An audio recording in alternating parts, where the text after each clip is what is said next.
This fearless caddis is the raddest, has skills of the baddest. Slinging busting For status, practically unmatched, runs all of the gamut. In fact, He's a reference games and guy. chatting, bent wizardly hatting, questing, snacking, napping. This Cat diversified. witty banter, seeking kitty answers, roll 20 to scamper. Tune in, And enjoy the ride. Brady, the RPG cat. Brady, the RPG cat.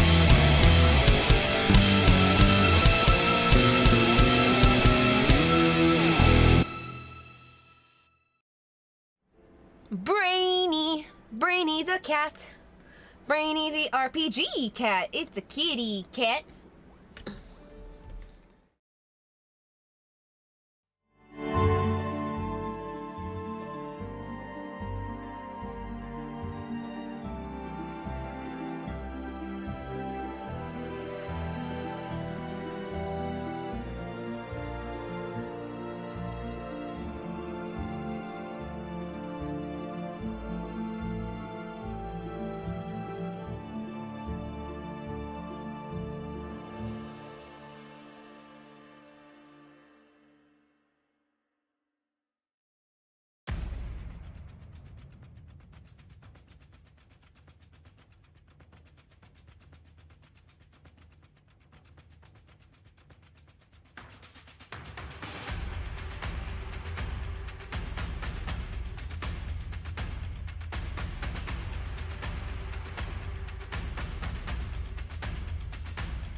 Hello, cats and kittens, felines and felidaes, humans and variant humans, and every race, class, and subclass. Welcome to another episode of Bringing the RPG Cat. Tonight, we are reading another one-shot from the Castles and Crusades series, Death in the Treklant. This is tabletop lore. This is Death in the Treklant by Davis Chenault. And this is just one of two short modules that are in the 5e set that I have been reading, well, virtually since I had started reading independent manuals. We'll get through this quick enough. And, well, you know, the following book is actually the Player's Handbook for Castles and Crusades, and so I'm in the middle of a personal debate right now. Whether or not I'm going to read that as well, or actually just move on to the next series, but suffice this to say is that, you know, we spend, just due to the nature of what we have encountered so far in Castles and Crusades, it's been, you know, just very short single-player modules that are just really long player's handbooks that, you know, describe a whole world's worth of lore. So, you know, that's what the burden is in this situation. I had to decide, you know, how much time I want to spend talking about just one book. But anyways, we'll get through this really quickly, and then, you know, we'll have a slightly better idea about how we want to do these things moving forward. So once again, thank you very much for tuning in. Tonight's stream, of course, is brought to you by W Energy Drink, the affordable and flavorful energy drink powder. Follow the link in chat or go to w.gg and use the code Brady sent me for 10% off your online order. Also, Streamlabs. You know, interact more directly with the chat with Streamlabs. $1.99 will get you a set of 3 official Brainy the RPG Cat trading cards. Buy them and redeem them for special effects and game in chat, and also spend $4.99 for a direct subscription through Streamlabs. 100% of the money goes directly to the stream, so it's much preferable, particularly in this circumstance where we're currently, you know, streaming on 3 different channels. The money will go directly to me as opposed to, you know, any kind of third party when it comes to streaming service. I think the bot is being funny.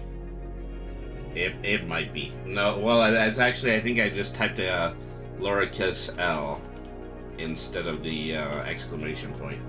I think that's what happened.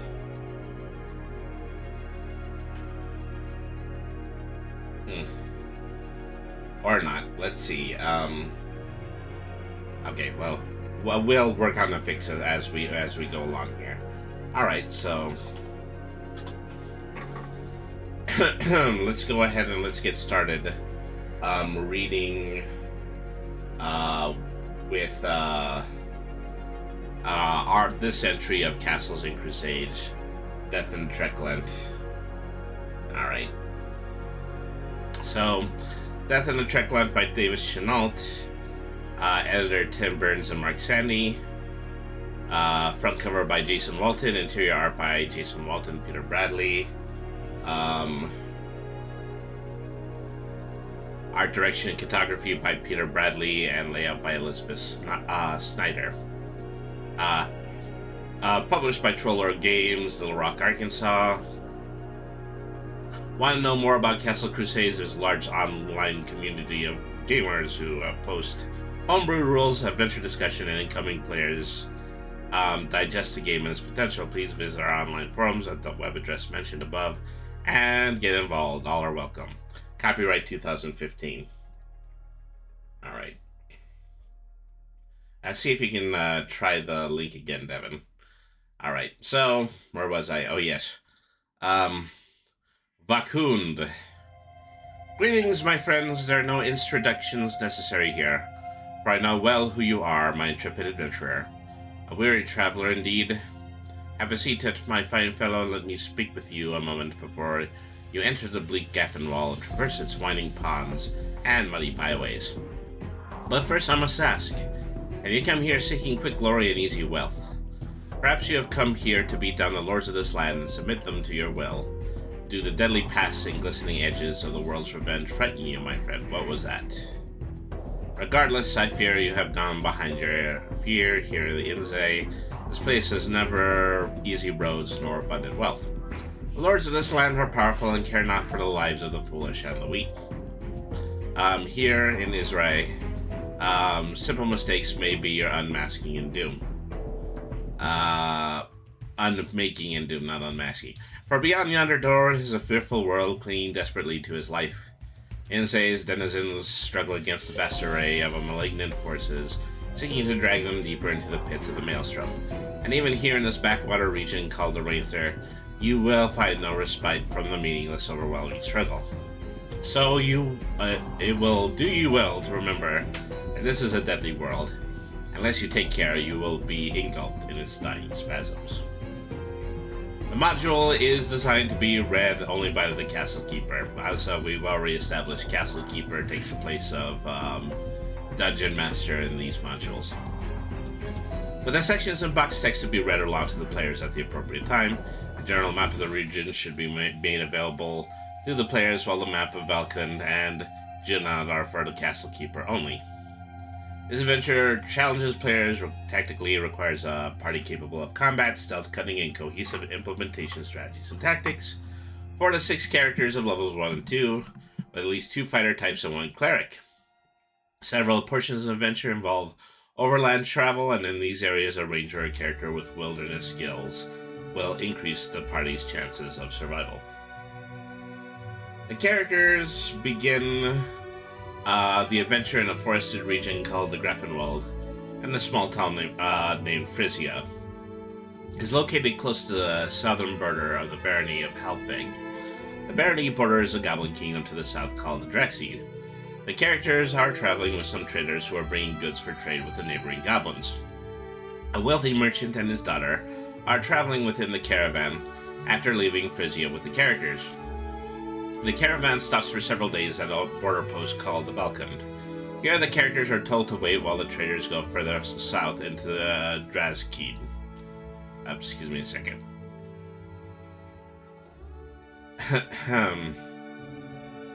While the caravan is away, the Valkund is attacked and the merchant's daughter is kidnapped. Her father requests the characters give chase and rescue his daughter. Thus begins a series of adventures away from the lands of man and into the goblin kingdoms and perhaps back again. It is important that the characters have agreed to travel with the caravan, otherwise the adventure may not go anywhere.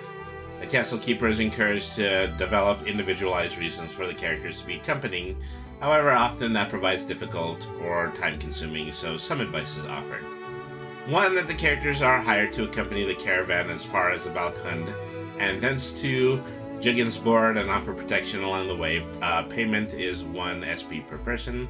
The characters are traveling with the caravan for safety until it reaches its final destination at Jugginsboard. 3, the characters have been hired to reconnoitre and determine the goblin nature activity in the region, or to map the otherwise poorly known region north of the Treklant Creek, and traveling with the caravan as far as the Valkund before starting their activities. 4, the characters have been hired to locate a stronghold controlled by the infamous Magdol gang, purposely located south of the Trekland Creek and the Danfrat. I almost thought that said Manhole Gang. The characters could be given a vested interest in the location by giving them important missions to undertake. This can provide interesting role-playing, as the characters would have to come back to Frisia or not and report on their activities. And this is the world map. So, we're dealing with, just the region traveled by the caravan. Up here furthest north is Danfrat, Militech, and this is the path from, I think, starting out in Berghold, or I don't know, I can't tell what the top or the bottom of this is.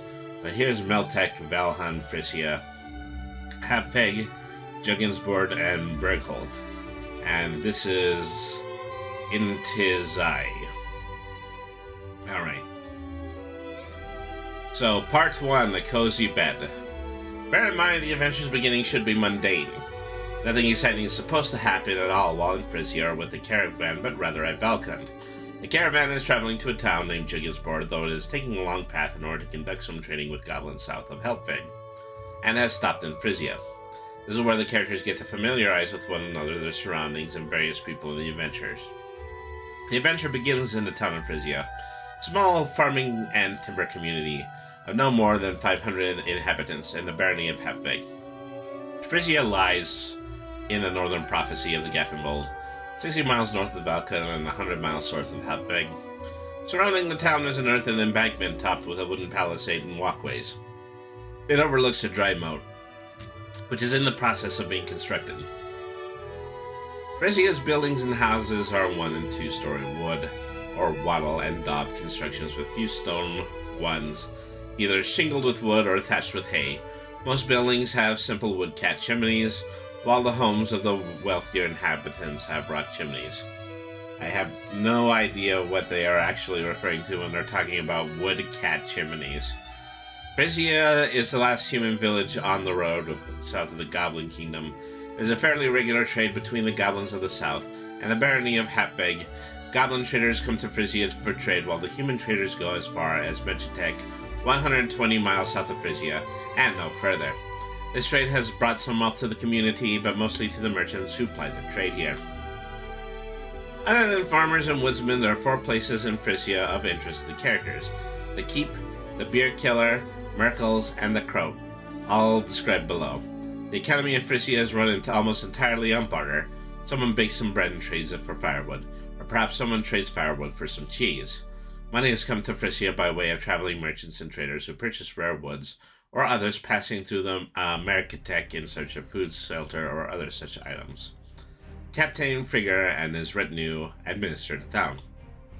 Other than those laws imposed by him and his lord in Helpvig and tradition, Captain Frigger is free to do as he chooses. He keeps the town orderly and neither overtaxes or undertaxes the inhabitants.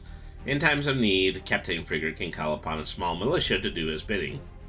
The Keep is a large, squat, round building made entirely of stone with a wooden paper atop it. It houses the local ruler, Captain Nicholas Frigger, and his retinue. The Keep is circular and 80 feet across. It consists of 3 levels, the roof, and a dungeon. The roof level is the sleeping, cooking, eating, and storage quarters for the 15 troops that are garrisoned there. I'm not even sure what anything says, it's all so tiny. Well, the 3rd floor is reserved as Captain Frigger's personal residence, eating chamber, chapter, and storage. This is where the city's taxes are stored. The roof is wooden with a small cone on it, but room enough for a walkway around its circumference. You know, I think I can just fix the size of text by just scrolling in a little bit better, but you know, as always, you know, we're always very worried about spoilers, and it's really that, you know, if I only keep the text readable for myself, then I'm not going to give any spoiler materials. The dungeon is used for the storage of food, beer, weapons, building materials, and other supplies. All the floors are accessible from 2 stairways. The dungeon is only accessible from a ground-level trapdoor. The Keep is well maintained and flies a banner of Helpvig, a flag split horizontally with a black top and a green bottom. Captain Frigger is responsible for collecting the taxes from Frisia and the surrounding areas, enforcing the laws of Helpvig and protecting this town and other outlying villages. He is concerned with little else and rarely interacts with the locals. He is, like many rulers in the baronies along a stretch of the Gaffenfold, a remote and autocratic leader. He enforces all of the laws of Helpvig, dealing justice with an iron hand. In all other respects, Captain Frigger dispenses justice as he will. He's not considered a good man or a bad one. He is a capable ruler. Captain Frigger has a wife and children, and all but one lives in Helpvig. His younger son is serving duty at the Valkund at his father's request. Lawful neutral 6th level knight whose vital stats are HP 42 and AC 13. Primary attributes are strength, intelligence, and charisma. Milken Fetterman is Captain Frigger's advisor. He belongs to an order of ecclesiastics who act as advisors to many rulers. Melkin is an ambitious man and seeks to remove himself from the small town around Captain Figure's lordship and go to a larger city with more powerful lords. He's a little greedy and capable of subterfuge to retrieve more monies and influence for himself. In other respects, he carries out his duties with the faith and fervor of one who knows any disobedience to the deities results in nothing less than eternal suffering upon the mountain of pestilence, or an endless afterlife spent on the bleak plains. He encourages Captain Figure to fairly implement the laws of the land, pay homage to the gods, and be forthright to his calling as a lord. Lawful neutral 4th level cleric, HP 21 and AC 15. Prime attributes are intelligent, wisdom, and charisma. There are 2 lieutenants, lawful neutral, 3rd level fighters whose vital stats are HP 23, 19, and AC 16. Their prime attributes are strength, dexterity, and charisma. Their significant attributes are 14 strength each. They carry mail, halberd, shields, spears, broadswords, longswords, and each have 10 to 100 gold points of jewelry and items of value. Wow, that's a really big scale to slide on. I may at any point have between 10 and 100 gold on me. Keep guards. Humans whose vital stats are 1d8, HP 4, and AC 14 each. Amelia Lieutenant, neutral good 2nd level fighter whose vital stats are HP 14 and AC 13. Militia times 30, HD 1d6, HP 3, and AC 12. Their prime attributes are physical. And a militia of 10, 1d6, HP 3, and AC 12. And they carry spears and short bows and wear leather armor. That's the difference between the 2 sets. One of them carries spears or pole arms, the other one carries ranged weapons. Alright. I'm either unfathomably rich or living in a ditch. Well, I would hardly say that 100 gold is rich anyways. Probably a little bit closer to financially comfortable. That's probably the best way to put it. Alright. Merkel's is a little more than a large, rambling wooden house with a smithy attached to it. The front portion of the house was given over as a shop. Merkel, the owner, has a keen eye for a deal, so he buys and trades items to and from caravans for a slim profit. Merkel is an older man with a wife and several children, some of whom have children of their own, and all of whom live with him. 16 people are crowded into this house, all helping they can, cutting timber, working on a smithy, or bartering with travelers. Merkel and several members of his families are a good source of information about the goblin kingdoms to the south. Should they have the time or inclination, he can tell them that the goblin trading posts the tribal differences of the goblins of Damfrat and the goblins with whom trade is conducted. Little about the trade and how it occurs, and also one of his older sons knows about the location of a group of bandits to the east. He has told Captain Frigger, but Frigger has yet to do anything about the bandits, awaiting help from the Halfbag. The bandits are located in a remote marshy area 60 miles east of Frisia, in the ruins of an old fort. Stoffel shows the characters the location of the fort, should they care to know. The goods Merkel sells are mostly useful to travelers and caravans. The smithy, though used to helping the locals, derives much income by repairing items for the caravans. There are harnesses, ropes, wheels, nails, dry goods, cloaks, blankets, lanterns, pitch, and other tools in a stock of goods. It's small and limited. Importantly, oil is difficult to come by and costs 4 gold points per pint. The castle keeper should use discretion in deciding whether or not an item is in the shop or not. He has a few swords, shields, and common weapons acquired, though by no means selling those items a significant source of Merkel's income. He has no armor, but he can do minor repairs in the smithy. The weapons Merkel does own are old and are not been well cared for. Each weapon suffers a -1 to damage. Those are not well made, and they suffer a -2 to hit. You're in better shape if you use one of his melee weapons than a ranged one. With any weapon purchase, there's a 50% chance those penalties are doubled. Finally, Merkel is a keen judge of men and wealth. When bartering, he makes a charisma check. If successful, he is able to ascertain that the customer can pay more, and charges 50% more for the item than it would regularly cost. The Beer Keller is Frisia's only tavern. So that is Beer Keller. So it has beer in the name, so that's how you know that it's a tavern.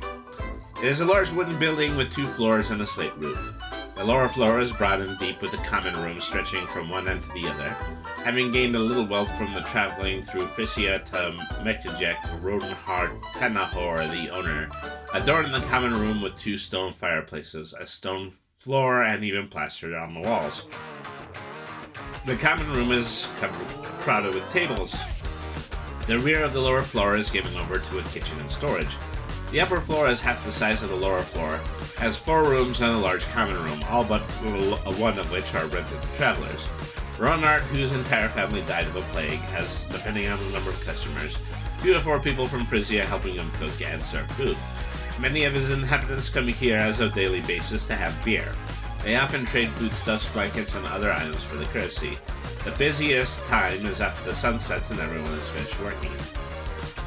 Ronard is a gangly and friendly fellow who constantly busies himself with the daily chores necessary to run the beat killer efficiently.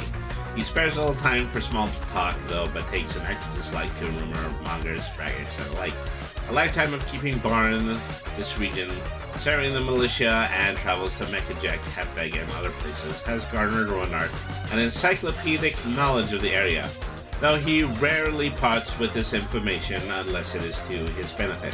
He makes decent coin off merchants who make their way up to Frisia, and has accumulated 140 gold points in various coin and valuables. He keeps this in his kitchen, where he sleeps under the floor beneath his bed. One of the rooms on his upper floor has become permanently occupied by a goblin named Giesnard. This is a goblin from the Drakid and a member of the Kidzir. So, KDYZJ. You can now tell them why I'm stumbling over every single one of these character names. The Keej, maybe just the Keej. This is an old and friendly, though well-guarded goblin who acts as a translator for other goblin merchants, implying their trade in Frisia. He has become, to the chagrin of many of Frisia's residents, a permanent fixture in the community. He speaks Izanane and Goblin frequently. Gienard has a few personal possessions in his room, but nothing of value or interest. He dresses in garish yellow and red clothing and always wears a slouch hat with red and yellow stripes. The would-be goblin in a zoot suit. The music is a bit loud. Okay, there we are. Okay, so Ronat Tanahar, neutral commoner, whose battle stats are 1d6, HP 5, and AC 11. Giesnard, HD 24, HP 6, and AC 12. He's a little bit stronger than the human. Kraut, in the center of the village, is a large stone. It is about the size of a man in height and is broad as a small house. It's located in carvings and glyphs. This is the Kraut, and well known to all, and would immediately be recognized by the characters. It is a holy relic and a conduit to the gods. People come to pray, touch it for luck, and leave offerings in hopes to gain the benefit of the gods. The 2 people who live in Frisia, whom the characters may encounter, Gunther and Hempel, the castle keeper, is encouraged to create a few other people with whom the players can interact with.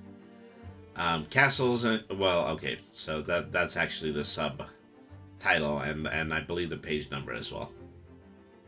Gunther is a woodsman who works with 6 others in Frisia. They search out rare woods and trees for lumber or other needs. He is gruff and disagreeable most of the time, though friendly to those who spend time in the woods. He has seen many a battle in his years and served several lords in Hopvig and the local militia. He is familiar with the Danfrat and its ways. Chaotic neutral 3rd level ranger whose vital stats are HP 25 and AC 14. I'm assuming that if you don't have a ranger, then Gunther is the one who is actually going to do the ranger work. Hempel is a priest. He is from Frisia, though lived in the Kreutzmark for so many years that he's almost considered a stranger. He returned to care for his aging parents. After their death, he remained. He turns to the Kraut and the religious needs of Frisia. He takes care of the wounded and offers what services he can for the fellow villagers.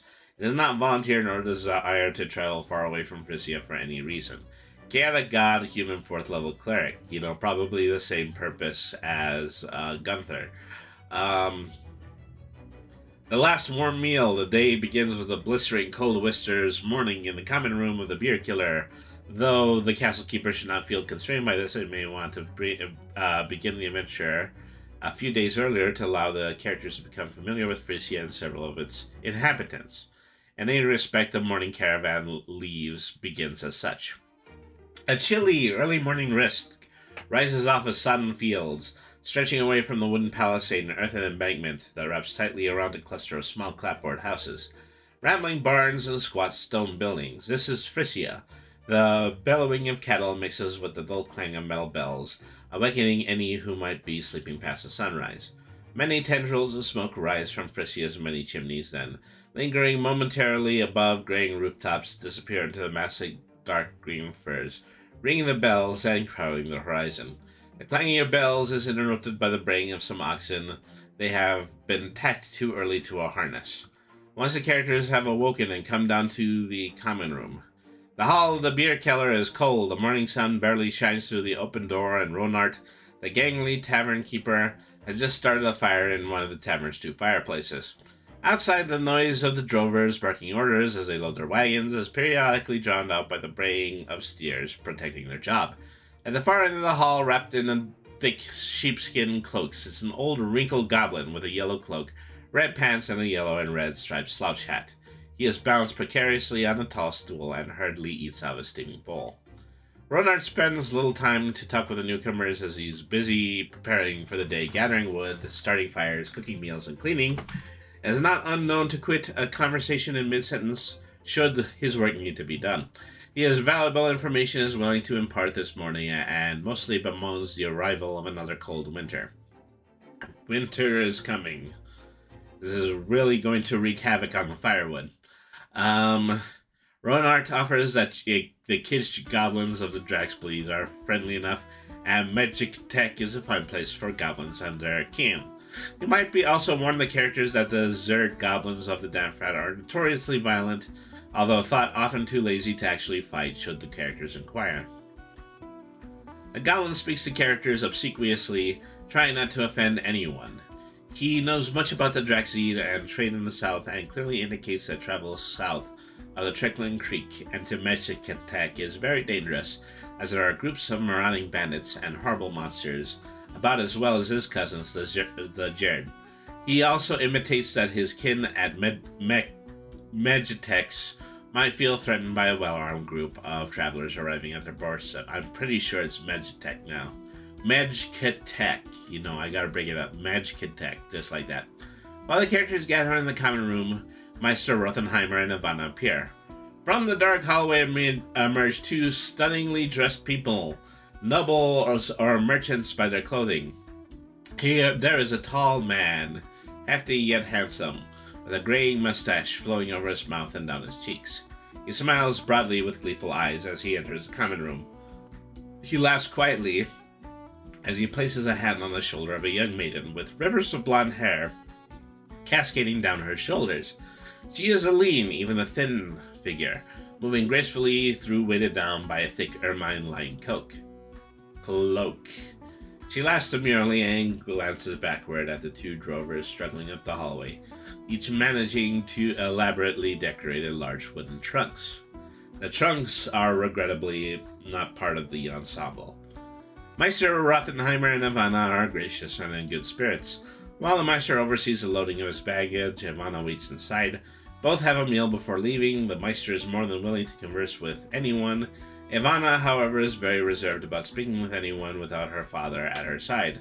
The Meister claims to be traveling to Jigensborg and then on to Fürstenfeld for business, and in an effort not to alarm his daughter, claims that he is checking the trade routes for safety and efficiency and meeting with fellow merchants in Fürstenfeld. Any of the characters from this region recognize the name Rothenheimer as one of Bergholtz's ruling families. After finishing their meal, Stansley, the lead driver of the caravan, enters the common room and announces time to pack and leave. "Hello, my friends!" Stansley hollers into the room, his haggard face cheerful despite the cold and the long journey ahead. "We are about at it, so throw your belongings in the wagon and let's away to the land of the kids." With this, Stansley turns and goes back outside. Outside, Stansley and Claymart help Meister Rothenheimer and Ivana into the lead wagon. Their drovers, Milter, Arcus, and Freeland, are gathered in the square, stomping away the cold and joking loudly with one each other. The steers stretch in their harnesses, anxious to be on the road. Ahead, the gates of Frisia stand open beneath a cheerless sky, and the muddy track known as the Unterbasser beckons travelers and merchants alike. There are 2 wagons in the cavern. The drivers are Stansley and Claymart. The drovers Milter, Arcus, and Freeland provide the help. The lead wagon carries barrels of salted carp and the famous mead, Gadner's, as well as the Meister and Ivana's belongings. The other carries several large burlap bags of pepper, numerous crates of ingots, a large ceramic vase filled with vellum, a chest with a bolt of purple cloth, and a chest with purple glass jars. The Unterbasser is well traveled in the summer months, but as winter closes in, fewer and fewer caravans enter the Drazcleed. Winter weather in the region is harsh and unpredictable, often bringing sleet mixed with wet snow that piles deep on the gloomy forest floors, making travel increasingly difficult. Stansley's winter route usually takes him from Hapveg to Mesketek, back to the Valkund, then along the Treklant to Jugginsboard, onto Firstfeld, and finally back to Hapveg. Stansley is the character's manager and the lead driver. He owns both wagons and is very careful. He's been trading in this area for many years and has friends in every town along his routes. Stanley is old but strong and thickly muscled from years of hard labor. He speaks fluent Goblin but only resorts to its use when absolutely necessary. And he has a short sword in the wagon. The driver of the second wagon is Claymart. He's an unusually quiet person and speaks only if spoken to. He then tends to talk incessantly until distracted by a job, to which he must turn his mind and hands. He's also a petty thief. If that so happens, he will pilfer small items left unattended. Stansley only recently hired Claymart and has yet to develop an opinion of him. Okay, Ivana is the somewhat naive daughter of Herbert Rothenheimer. She's a young, blonde-haired woman of obvious refinement and fine dress. She's well-educated, well-mannered, and very well aware of what is expected of a wealthy merchant's daughter. If addressed, she makes a pleasant conversation in a soft voice that reveals her high level of education. She never complains nor inquires as to other activities and tries to keep all conversations simple and neutral in tone. Ivana loves and respects her father and is accustomed to looking at him for guidance and care, and rarely questions his opinions and actions.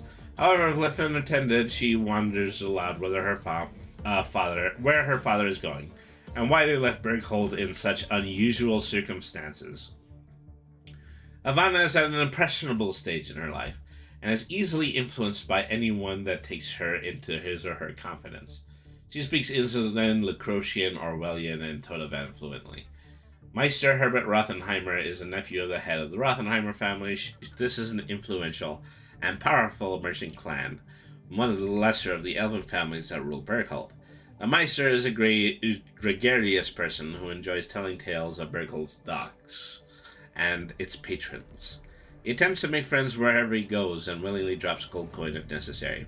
He jokes constantly, and while his sense of humor borders on crass, it is never vulgar. He enjoys good drink and food, but rarely overindulges. The Meister is the son of Meisters Jungen Rothenheimer. Jurgen married Henriette Gabel. She, unbeknownst to Jurgen, was the last living child of the Steffens family in Esterheim. The Steffens family was, some many decades prior, a very powerful family within the elites of Jutland. Their influence spread to many regions of Jutland and were believed to be the power behind the very corrupt monarch.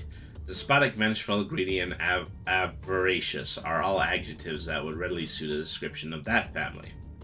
In time, many lords and others of the Jutland grew wary of the Steffens family and their ways. So wary they were that a secret society was developed to bring them down. The society is commonly known as the Gaius Tot, called such after a calling card was placed upon anyone that they killed. This calling card was a card from a deck of cards common to the region and depicted a dying jackal. The Gaius Tot simply means the killing jackal. It just so happens that in the assassinations, murders, and general slaughter that occurred to read the Jutland of the Steffens, one young girl was overlooked. Henriette Steffens survived by being spirited away from her house by a friendly or mischievous fae.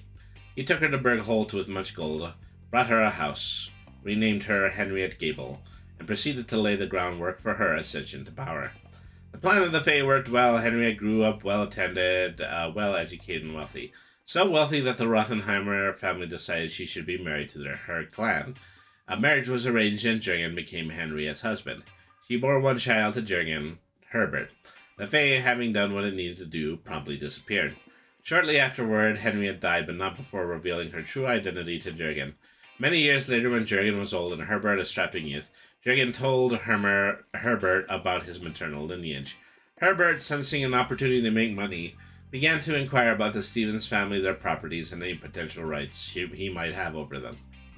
As his inquiries became more specific and occurred in ever more places, it goes without saying that some ears that should not have heard have heard. Though the purpose of the Gestalt have long since passed. As it happens with these organizations, it lingered and grew in power and influence. An influence it cares not to share nor have challenged. Upon hearing of the inquiries of this Master Herbert Rothenheimer, and after some delicate investigation, a decision was made to find Meister Herbert Rothenheimer and kill him and all of his children. An attempt in the life of Herbert Rothenheimer was made but failed. The Meister, sensing something more than mere thuggery, feared for his and his daughter's lives, and immediately fled Berchthold, taking his daughter with him. Unbeknownst to Herbert Rothenheimer, a Gestalt assassin Marcus followed him to the hinterlands and was joined in the band of pirates who were seeking Rothenheimer. Gosh, this is already a lot of backstory. I mean, I wonder, as to how much of this, political intrigue is actually going to be a part of the campaign, but it's all here nonetheless. You must know that Meister Rothenheimer has many associates of a nefarious nature. One is Uwe von Beck, a notorious pirate. Rothenheimer's departure from Berchthold complicated his attempts to pay a debt to von Beck. Upset with being unpaid, von Beck sent several men, Klaus and Tyndall, to find Rothenheimer and retrieve the money he was owed. If the Meister refused to pay, von Beck ordered that he be slain. And to further his ambitions, von Beck commanded that Ivana be taken and returned to life to Berchthold. His intention is to marry Ivana, for as it turns out, von Beck has two identities. On one hand, he is the notorious pirate, and the other, the wealthy Baron Ilden Savel from the Troke. A landless noble, von Beck took to pirating for income but kept his identity hidden and trounces around Berchthold and other cities as Baron Ilden Savel. We now have a Perils of Pauline situation. His marriage of Ivana will allow him to enter into the local mercantile class and become an accepted member of the community. The Rothenheimers carry a lot of baggage with them. The Meister's trunk is large and ornately carved, bound with brass straps and locked with a large padlock. The key is in the Meister's purse. Okay, the trunk contains several pairs of pants, a fine heavy cloak, a few hats, a few dozen shots of vellum, an inkwell with several quills, a pair of gloves, a large belt, and a pair of boots. There's a false bottom that contains 2 letters of debt for merchants in Fistenfall and a note guaranteeing a loan of 1,000 GP from Baron Savel. My God, if you're a rogue in this campaign, you could really clean up. There's the entirety of the contents of the merchants of the underside of the merchant's debt, followed by everything that is inside of the Rothenheimer's purse. And so begins the character's trip to the Valcon. It takes 3 days to get there from Frisia if nothing usual occurs along the way. Other than the chance encounter with wandering monsters, the trip is uneventful. The referee should encourage roleplay to create an affinity between the players and members of the caravan. The castle keeper is encouraged to instill a sense of drudgery in the days that pass as well. It is simply the calm before the storm, and the players should be restless by the time the action begins. The Unterbasser meanders south beneath the majestic green firs of the Grafenwald. The day is passed with moody skies alternating between rumbling dark clouds and cold drizzles, 2 bright winter afternoons. Filled with warm breezes coming off the marshes of the Dranfrat, Stansley and Claymart drive their wagons hard and the oxen pull with might along the track. Yet despite their efforts, the wagons occasionally become mired with the slick mud, requiring the efforts to push and pull them free. The wagons become stuck a few times each day, each time the drivers ask for the character's help, though they pointedly do not ask help of the Meister Navana. Each evening the steers are unhitched and tethered, and a large fire are built. The droves do most of the cooking, and offer to cook the characters if they supply their own food. The drivers and the drones make themselves comfortable whenever they can, sleeping as close to the fire as possible. Ivana sleeps near her father underneath a tarp attached to the wagon. On the second evening, the Meister cheerfully offers to purchase a barrel of beer from Stanslin. He shares it with everyone in an effort to make friends with the companions. Storytelling by both the Meister and Freyland is a constant around the fire, and requires the paragraphs of background lore that we probably read in the previous pages. Money, money, money, money. Money! Wandering monsters. There's a chance of encountering wandering monsters while on a trip to the Valcon. If they stay with the caravan, nothing occurs. However, there are a few that may prove problematic, and should a lone character stray at the right moment, the encounter can be deadly. There's a 2 in 10 chance for encountering monsters. They should be clocked once during the day and twice at night. So, wolves, yeah, any small-sized character that appears vulnerable, otherwise it'll run away once spotted. Birchka the Goblin, this encounter can only occur north of the Treklant. This is a goblin spy who works for Uberbaum Beck. He has encountered the caravan from Hatbeg at the moment he is encountered.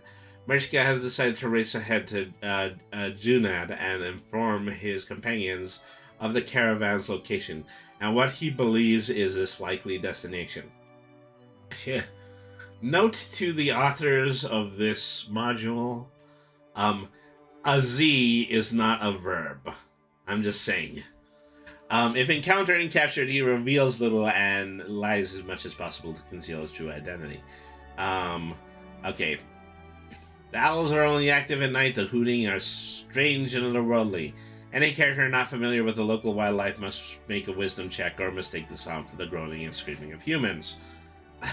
That's rather unnecessarily frightening, but okay.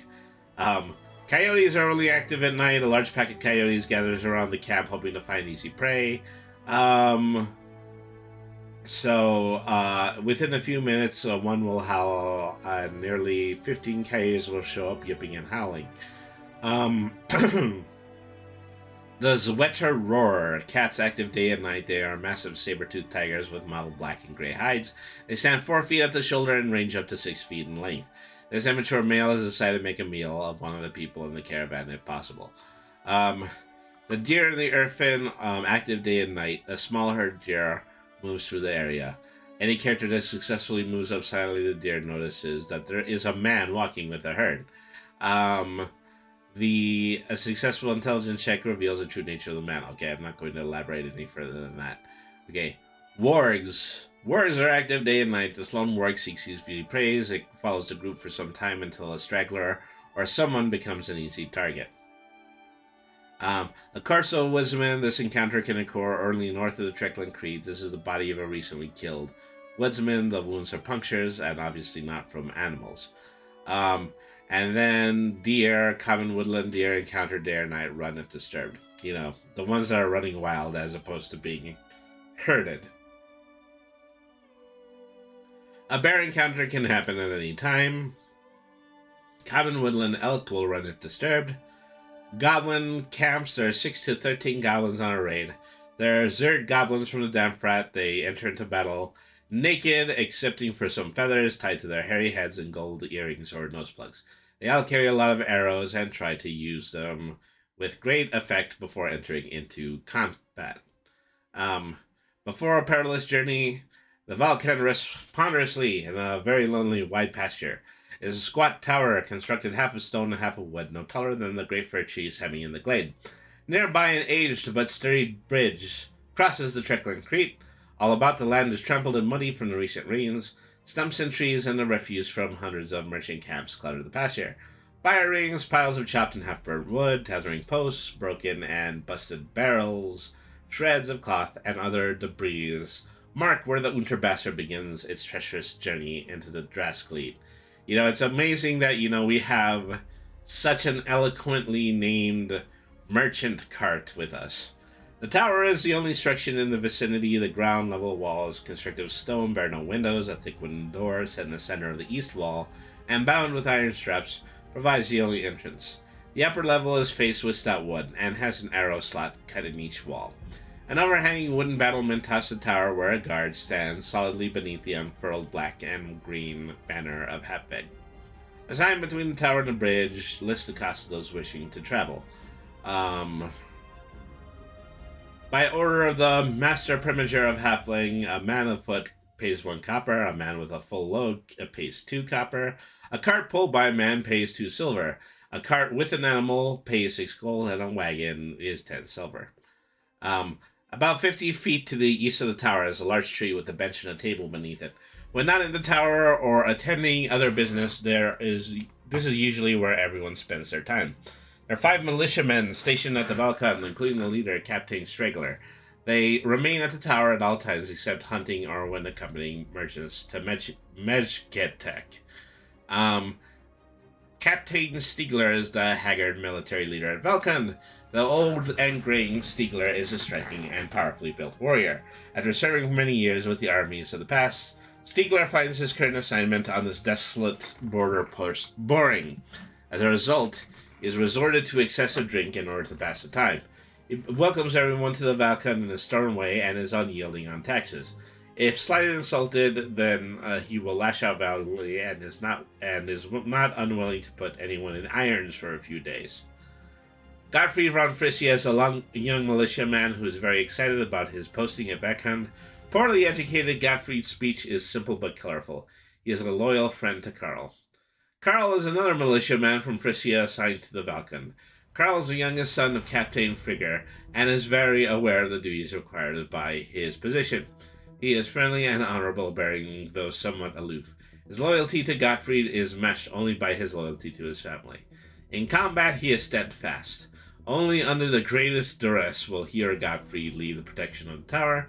Karl will tell his father of the deeds of his character, whether good and bad.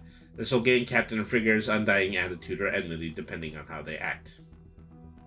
Dominating the ground floor is a tower. Dominating the ground floor of the tower is a large fire ring set in the center of the earthen floor. An open staircase runs up the north wall to the first floor. Neatly stacked in the room are 2 barrels of fresh water, 3 large burlap sacks filled with flour, a crate of dried meat, a large burlap sack of grain, and another full of beans. Wow. Yeah, just a significant amount of loot descriptions. Valkand's first floor is constructed of wooden planks. There is a narrow arrow slit in each wall. The slit in the east wall is placed directly above the door on the ground floor. Inside, along the edges of the northern wall, an open wooden staircase leads to a trapdoor between the first floor and the roof. On this floor, there are 2 small barrels containing 50 crossbow bolts each, 4 light crossbows, 4 shields, 4 spears, 4 small helms, 20 torches, an iron brazier, and 4 empty barrels. It's probably better to arm here than it would have been if you were to actually arm from the merchant. The roof of the tower is a low wooden battlement, 2 iron braziers, and a flagpole in the center flying the banner of Hatveg. One can see as far as the tree line in every direction. The day following their arrival, Stanley asks the characters to wait at Valkand until he returns from his trip to Mejketek. He assures everyone he will return within the week. The 2 militiamen accompany him, while Karl and Godfrey remain at the tower. This is the custom. Stanley neither asks nor does he want anybody to accompany him to Mejketek. It may upset the trading, and his host, Captain Stiegler, will back up this request. 3 uneventful days pass before the caravan leaves, and the character straying from the tower has a 2 in 10 chance of encountering a wandering monster, which is from the previous encounter table. Excuse me. Okay. Part 2, the Swift Axe. Unbeknownst to the characters, 2 days into their trip, Stanley's caravan crossed paths with the Magdal gang and some of Uber von Beck's reavers. Devin says, bless you. Yeah, thank you very much. They're all killed except for Stanley and Freeland. The Magdal gang belongs to a larger organization of bandits headquartered to the far east of Dramfrat, and have traveled this far to locate and slay the members of a band of sheriffs who attacked their stronghold some weeks back. They are led by an Urk named Grotva. While chasing the sheriffs, the Magdals stopped at Junad, where they met several of Hubert von Beck's reavers led by a man named Klaus. These sheriffs met up with Stanley after crossing the Treklant and before their arrival at Mejketek. The Magdal gang and Hubert's reavers meet at Junad, and I'll join them because, as Grotva put it, we are being too close to human lands. 'Tis far more dangerous alone, you see. Klaus, for his part, just wanted extra help in getting the Rothenheimers, though he thought were with a caravan. Through the Magdal gang succeeded in killing off the last of the sheriffs when attacking Stanley's caravan. Klaus was left dissatisfied when he discovered the Rothenheimers were at the Valkund. Gratva agreed to help Utbert's Reavers with their attack on the Valkund in exchange for the loot gained there. So, I'm a little bit nonplussed, that I had learned so much about Stanley because, he's dead now. Everyone in the caravan was slain except Friedland. Oh, no, actually. Okay, I just contradicted myself. Everyone in the caravan was slain except for Friedland and Stanley. Stanley was taken back to Junod. Friedland escaped the attack as he was indisposed when he began making his way back to the Valkund, thinking he was outrun in the bandits. The bandits know that Friedland was escaped and are planning to use him as bait. So the Magdal gang and Ubert von Deck's Reavers are lurking together just south of Junad. Each has their reasons for attacking the Valkund, and each intends to fulfill their particular desires. Each group and his major members are described below. This is followed by an initial plan of attack. The castle keeper should bear in mind the various motivations and personalities when playing out the attack. The Magdal gang is little more than bandits or marauders who reside in Null Keep on the eastern fringes of the Damfrat. This group is a small band of the Magdal gang. It is a motley collection of races under the command of an Urk warrior named Gratva. They killed the last of the sheriffs with an attack on Stanley's caravan, so their only real interest is the loot to be gathered from the Valkund. Gratva is not that intent upon the treasure, though. He and his retinue would rather head back to their keep, but being so close to what might be an easy haul is too tempting to pass up.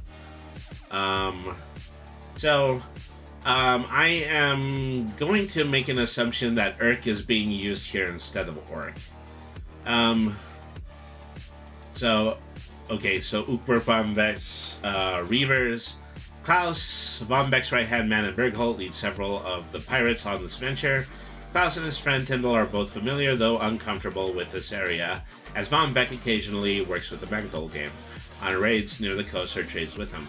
Klaus and Tyndall picked up a few thugs in Bergholt and met up with some of von Beck's privateers and headed down this region after receiving where Rothenheimer was in Haltweg or heading south. Having propitiously encountered some of the Magdal gang at Junad, Klaus promised them a large portion of the loot if they helped them attack the Valkund. Klaus did not tell Gratva that he is really after Herbert. Unbeknownst to Klaus of the things Klaus contracted in Bergholt, a gay tug named Markless had joined the lot. Okay. The plan of attack. Everyone agrees to allow Gratva to be in charge of the attack of the Valkund. Not everyone adheres to Gratva's plan. Nevertheless, he plans to attack the tower from the east, west, and the south. He splits the lot under the command to these groups. The smallest group crosses the Treklant in the west of the Valkund with the Zealots. Another group led by Klaus crosses the Treklant east of the tower. The largest group remains in a tree south of Treklant and awaits the other two groups' signal. The idea is that Gratva, who's near the bridge, is to draw the defenders out of the tower and into the bridge, and then the others move into attack. That, of course, is a plan, yet as everyone knows, the fog of battle causes many disruptions. Gratva intends to use the survivor on the caravan to draw defenders out of the target. No one gave chase initially, thinking to have sport with them later. Gratva realized that the escapee could be used as a ruse to draw out Valkund's defenders. By racing ahead of the escaping Freeland and positioning his troops, Gratva could shoot Freeland as he approached the bridge and leave him wounded on the ground. When the defenders come to rescue him, the attack would commence. Okay, so there's a lot of description of NPC action around here, and so it's probably best that I do not describe some of the later actions. A morning at the Valkund, when the attack begins, they're on a walk east of the tower, and Captain Stiegler is fishing on a Treklant about 1/2 mile west of the tower. Only Karl, Gottfried, and the characters remain at the tower. Let me see. The castle keeper is encouraged to place the characters in such a manner as to make the initial attack challenging, though not deadly. And so now there's a D10 list right here. 1 is the roof of the tower, 2 to 3 is the inside of the tower, 4 is several hundred yards west of the tower, 5 is several hundred yards east of the tower, 6 to 8 is at the table outside the tower. 9 is at the creek bank or the bridge washing, and 10 is on the tree line south of the tower. The attack begins in this manner. The rains have chilled the air, and the afternoon sun is hidden behind boiling gray clouds. A brisk wind whips from the north, carrying the crisp smells of the Interzee. Earlier, Captain Stiegler murdered down the Treklant Creek, promising to bring back trout for the morning's meal.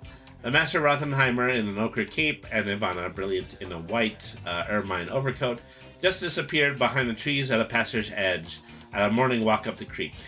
"Aye, beware, we are set upon! Help!" Freeland's voice shreds the air as he races down the road across the creek, screaming desperately. His clothing is tattered and his face is streamed with blood. A few heartbeats pass and arrows course through the air. From the tree line across the creek emerge several savage goblins hefting bows. They have let fly deadly shafts and one pins Freeland in the back. He falls to the ground, screaming in agony. Okay, Graffa used several strategies on the attack of Valkan, but is not willing to sacrifice any of the group for his purported treasure. Okay, that's enough said there. It just so happens that if any of the group is out in the open, the Urks attack pell-mell and the Urks sneak out from the west to try to storm the tower. Okay, so... And then this is a closing section. The Master Rottenheimer yet lives, and it is imperative that the characters find them, as the remainder of the adventure hinges upon this. Okay, so... well, okay, I will not read that, because it says one or two possibilities. So, in this encounter, Meister returns to the tower. Night has fallen, and a deadly black pall hangs over the tower. A reddish light spills out of the thicket of trees across the creek, and carries within it sounds of camps and chants of war and death common to both goblinoids. Violent intent spills over the open spaces while a lone hulking figure emerges from the shadows, moving toward the tower. The Meister Rottenheimer's arm raises, but no sound escapes him. He collapses outside Vulcan's door. In this encounter, they find the Meister in the woods where he was attacked. The Meister Rothenheimer lies propped up against a tree, his body broken and shattered, blood pours from many wounds. His clothing is soaked a dark red, words bubble out of his mouth in bloody spasms between haggard breasts. Ivana. The Meister has been shot with a poison arrow and become terribly infected and bleeds to death within a day. He makes a dying request of the characters that they find his daughter. He promises that returning her safely to Bergholt will earn him a great reward. Should the characters hesitate in accepting the Meister's passionate plea, he assures them that any request will be met by his family and offers him his signet ring of faith and tells him to give it to his uncle with his words, "My body, my blood, my family." Alright. Part 3, The Chase. And let me just incidentally say on the previous page, a monetary value was placed on the ring. So, I mean, you know, if anybody just wants to blow off this whole thing, they can just take his signet ring and sell it. Should the characters decide to rescue Ivana, this is a choice. They must follow the bandits across the Treklant Creek, down the Unterbasser, and down into the Draxseed. The Unterbasser stretches into the dreary south. Its muddy trails and byways are traveled by few other than merchants, goblins, and those of ill intent. There is no law here to protect the honest, so it is with much haste that these travelers make their way between the Valhan and Mezhketek. The surviving bandits move with great haste south along the Unterbasser and then break off to Junad, at which point where the caravan was attacked. It's unlikely the characters should be able to catch them because they're moving too fast. The place where the caravan was attacked and the one encounter between the caravan site and the Junad are described below. Okay, the campsite encounter. This is the site where the bandits camped after attacking the tower. It is on the south side of the river, just inside the tree line and near the road. There are two stakes in a row just up the road with heads on them. As you cross to where the Unterbasser disappears beneath the dark boughs of the Grafenwall, a grisly reminder of the previous day's battle sits on the middle of the road. Two heads placed atop small poles rest awkwardly in the middle of the road. Captain Stingler's eyes stare blankly at the tower, and an unfamiliar dwarf's head mimics his gaze. Beyond are the dying embers of a large fire and the discarded scraps of a night's meals and one dismembered corpse. The encampment provides little valuable information. Several yards behind the smoldering fire lies the dismembered body of Marcus. Marcus has no valuables. but a tattoo of 2 quartered moons facing each other can be found on his back. Several pieces of Ivana's cloak can be located. Alright. Then the dead and wasted food. 2 days traveling further south, the Underbasser brings the characters where Stanley's cavern was destroyed by the bandits. Rounding a bend in the road, you're greeted by a long stretch of the Underbasser, hemmed in tightly by massive green firs dusted with snow. Down the road are the burnt husks of 2 wagons, peaceful and still. The charred remains are the sole marker of those you traveled with merely a week earlier. The crates, boxes, sacks, and barrels are spilled, broken, and scattered up and down the road, and the sisters' tack and harnesses are gone. Several days before, Klaus and Tyndall were disappointed to discover that Rothenheimer and Ivana were not with the caravan, and decided they must be at the tower, hence the attack on the Valkund. A stretch of the area reveals few useful items as the bandits have thoroughly ransacked the caravan. Okay. Hubert von Vecht's Reavers. Should the characters try to backtrack the bandits who attacked the Valkund, they must leave the Unterbasser and travel through the woods along an animal trail. The gang is easy to track for a ranger, as they are not making any effort to hide their passing. Alright, after leaving the Unterbasser over midway to Juna, the characters encounter 3 orc reavers, traveling across the same trail, but heading back to the Unterbasser. This group split from the others after reaching Juna and is headed back to the Unterbasser and thence down the Treklant Creek to the Interzee. Their intention is to bring the word of their actions to Uber von Beck. As every character notes, the lead orc has a limp, and the human has a bloody bandage dangling out from under his hat. The damn frat is a dark and silent place. The massive green boughs of the firs smother most noise and cast dark shadows even in the brightest of afternoons. A light snow filters from the sky, whipped by a spiteful wind that for once brings more than chill and bitter cold. The wind carries a noise, the muffled grumbling of voices not far in the distance. From around the trees there stomp 3 fierce orcs, hefting long thin curving blades and hauling small packs upon their backs.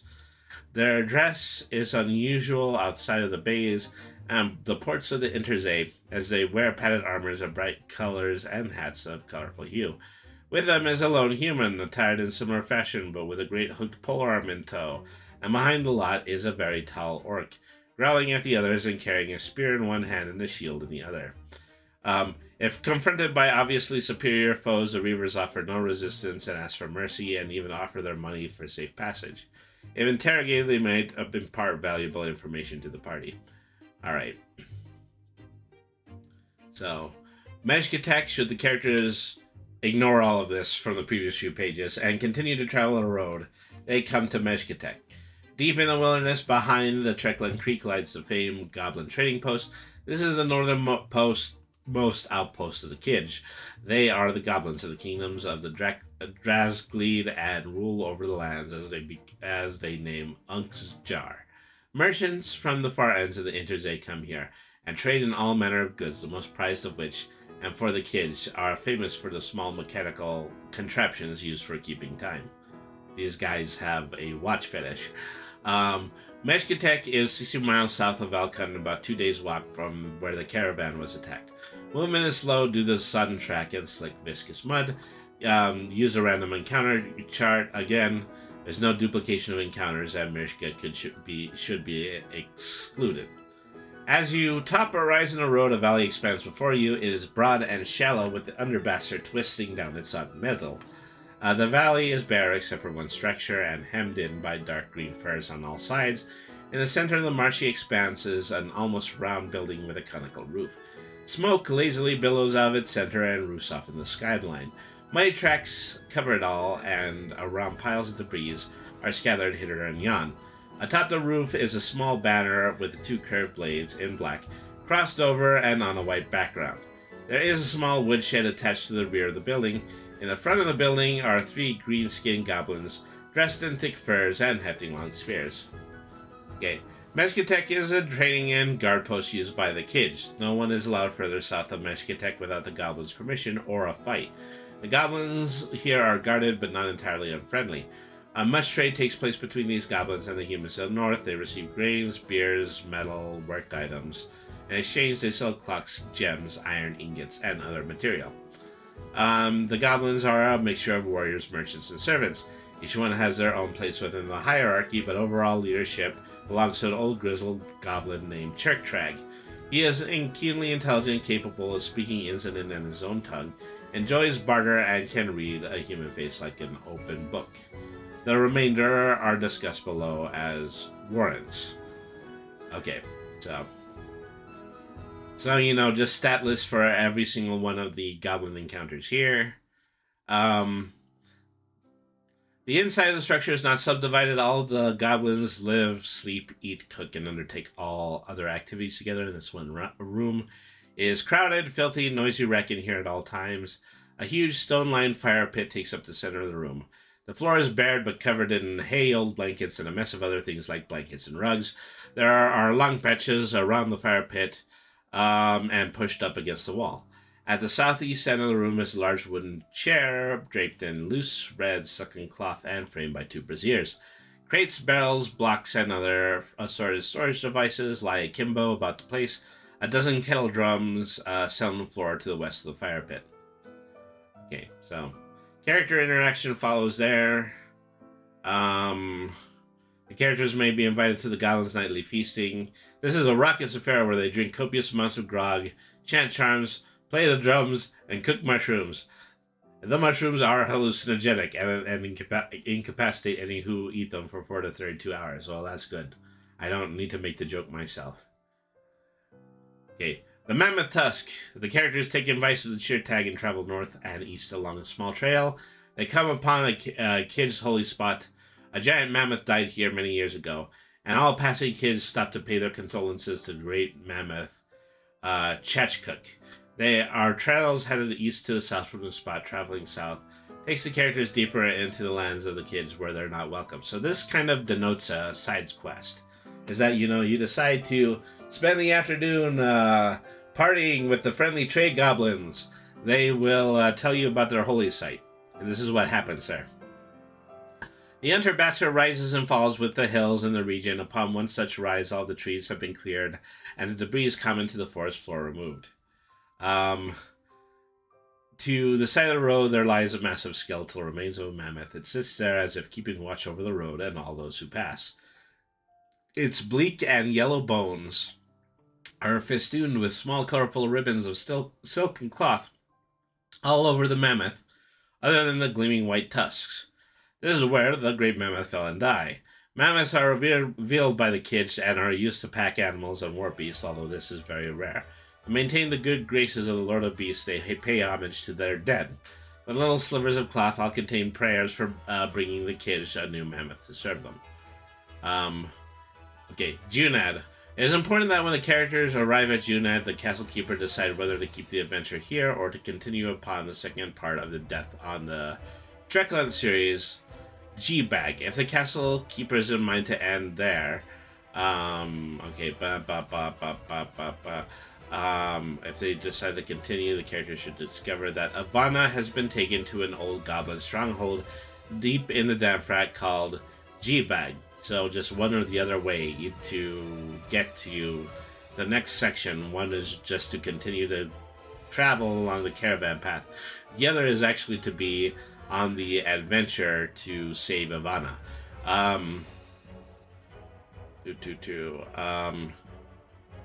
Junad is a holy site centered on a megalith that has been here for ages. The complex of buildings surrounding it, however, is of recent construction. A powerful Urk priest and several religious zealots manage it. Junad, although a goblinoid temple, is not a closed place. Goblins, humans, giants, and other nefarious agents of the Damfrat frequent it to worship and conduct other activities peculiar to their lifestyles. Though by no means safe, Junad need not to be considered unapproachable. Most of the inhabitants are accustomed to strangers and do not initially act violently unless provoked. If no one recognizes the players as defenders of the tower, the current inhabitants care little about the travelers unless they cause trouble. Alright. The majority of the Magdal gang has already departed, though several of those who attacked the Valkund are staying at the bar unless the castle keeper decides otherwise. The temple.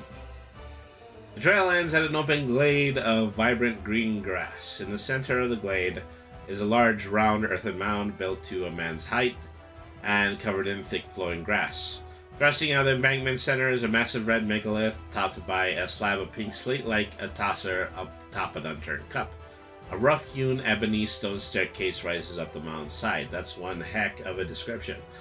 At the steps and are two ochre-hued statues of Urks hefting broad-bladed spears. Two hulking bare-chested Urks are here as well. Their skin, unlike the typical greenish hue, is the color of burnt grass and red mud. Each carries broad-bladed axes and wickedly curved blades. I am now more than firmly convinced that Urks are orcs. Bare-chested? Well, yeah, let's go with that. On the far side of the glade is a small wagon set amidst a bewildering array of stakes and poles roped together. The wagon has been formed into a cage with wooden bars. Clearly discernible from this distance are three human figures and a dwarf with their arms held aloft by heavy chains. On the opposite side of the glade, a massive octagonal-shaped building rests upon beaten and churned ground. Its split log sides and thatched roof seem hastily constructed. From a hole in the center of the roof, a ghastly smoke lingers and spills liquidly into the sky. The megalith consists of an earthen embankment in the shape of a circle with a large red megalith on top of it. The stone has a large oblong black disc. It is made of an otherworldly material that defies common perpetual understanding, but appears as red marble with white veins. Close examination reveals its exotic nature. The disc is in motion. The white veins wiggle like small worms, and it grows and shrinks up to 2 feet within short periods of time. When touched by anyone who does not worship keys, it delivers a withering welt of slow pain, causing 1 to 4 points of damage over many rounds. It continues to do so as long as the disc is being touched. For an orc zealot's always a duty at the temple. One guard carries a horn and sounds it if an attack occurs. The orc zealots on guard duty at the temple are under the thrall of the orc high priest and the projection of Cleaged. They worry only about their prisoners and those approaching the temple. Because of the spells, they speak only when necessary and fight to the death if challenged. Okay, the prison wagon. The prison wagon sits north of the temple. Its wheels, harness, and tacking have been removed and is now a temporary holding cell for those destined to be sacrificed to Cleaged. Stansley is being held there along with 2 other humans and a dwarf. Though injured and grieving for the loss of his friends and good, Stansley is eager to help the party and energetically assist them whenever possible. The other 2 humans are Erlich and his wife Mariana. They traveled to the east from the Corch and were attacked by near Jurgensborg. Although they try to be helpful, between age, wounds, and Erlich's resignation of death, they can manage very little. Additionally, the castle keeper can place any number of other persons in the wagon to replace player characters. Nilfer, let me see. Okay, so Mariana, older woman with graying auburn hair and a face etched with the wrinkles of a hard life. Erlich, the dwarf kidnapped recently as he wandered lost in the Gravenfold. He'd been tracking a group of people headed into the Dramfort and the Lord in Berkholt. Though he'll try his best to lie and obscure the nature of his business, he's very helpful to the party. The torture pit. A grisly sight lies on the far side of the wagon. Here, a shallow and wide pit festooned with tall stakes, ropes, manacles, and benches, drenched in blood and ichor and gore, holds a terrible sight. Within the pit are the remains of a giant. He has been tethered to the ground, his limbs obviously pulled from the joints, his body bare to the sun and the cold and the weather. Yet this is not the worst of it. He has been partially defleshed. His lower legs are but bone and sinew with some small strips of meat clinging here and there. His bicep muscles have been removed, his ear shorn off, and his chest horribly mangled with strips and ribbons of flesh torn away from reveling muscle and tissue beneath. Rats, mice, and crows peck at the giants. Roaches, beetles, and other tiny vermin crawl about him, and then he groans. The hard spot is the torture pit the Orc Priest uses to make his enemies suffer. All those who displease him are taken and slowly dismembered and defleshed by Pejsnog the Flare. Pejsnog the Flares. Currently, a giant who happened to wander into Junad and cause a bit of trouble when he realized an Orc Priest was in residence was taken down and placed here by the priest's pleasure. The priest comes here nightly along with Pajnog and several other zealots to strip flesh from the giant and eat it in front of him. The priest then heals as many wounds as possible, hoping to keep the giant alive for a very long time. The giant has been here for a week or more. The giant, a fearless and noble Tradagen, is named Hersten Venegig. He is dying, albeit slowly, and there is little that can be done about it. The giant is still alive if frozen and given some water.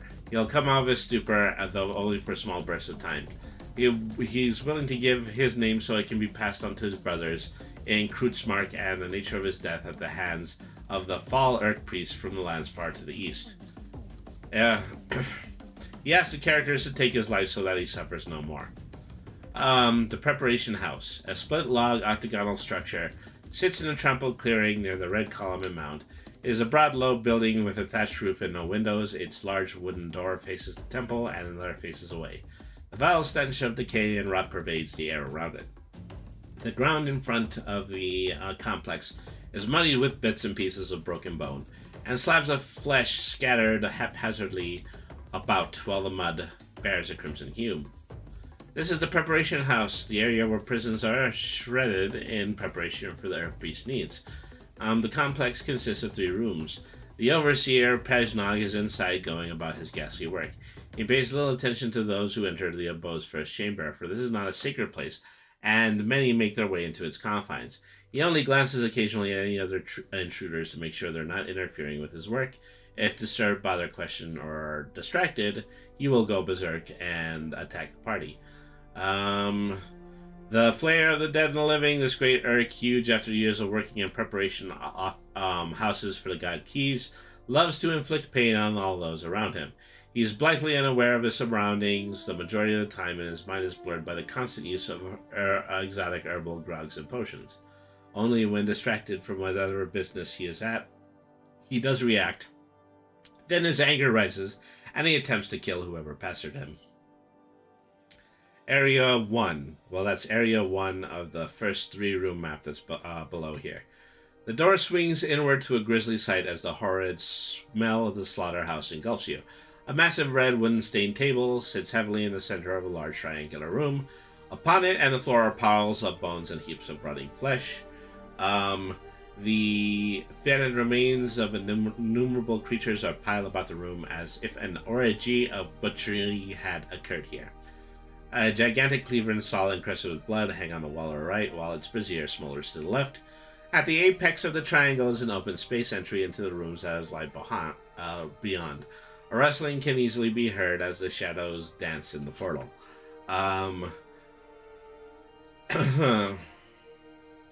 If Pajnog manages to come in here, he will use the cleaver as a weapon. Okay. Area 2. Looking beyond the open portal to this room is a bizarre sight. There are 3 dismembered corpses laid on large wooden tables. In front of the tables is a huge pale Urk with rolls of fat like cascades of white lava. It grunts and grows as it picks up a barrel of bones. Hanging on the walls of the room are all manner of ghastly cutting and sawing instruments, illuminated red by a brazier of blazing coals. So this is the Flayer Pajnog, and it's the only time that the characters might catch him by surprise. Pajnog's bedchamber. Beyond the opening to this room is a huge pile with many tattered wooden blankets upon them. A fire pit has been dug into the floor, and a small fire burns within. There's a pot of thick, steaming soup resting beside it. Okay. A cold drink at Zeagles. I'm going to pronounce it Zeagles because I don't think the D means anything. The building was formerly a stable and a storehouse for those constructing the embankment, barrows, and other places at Junet. Since construction has stopped, it has now become a bar for the Urk's goblins and others that gather at Junet.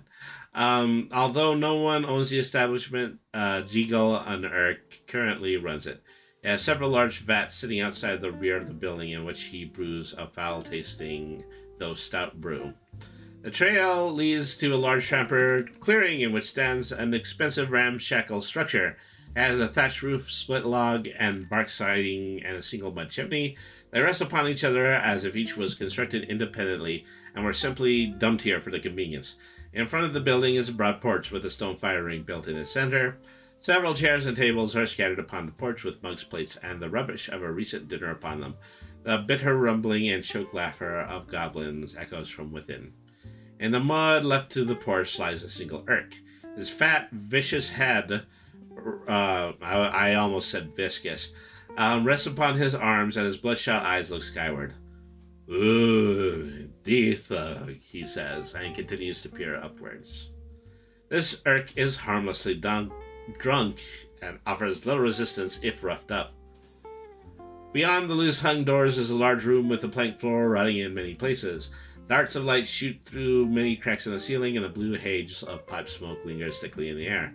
In the center of the room is a stone-lined fire pit and a long, thin table piled high with dried meats, mugs, and other refuse for drinking and eating. Around it is gathered for hulking Urks and two haggard-looking humans. A tapped keg sits alone near the middle of the Urks, slowly dripping its contents into a puddle on the floor.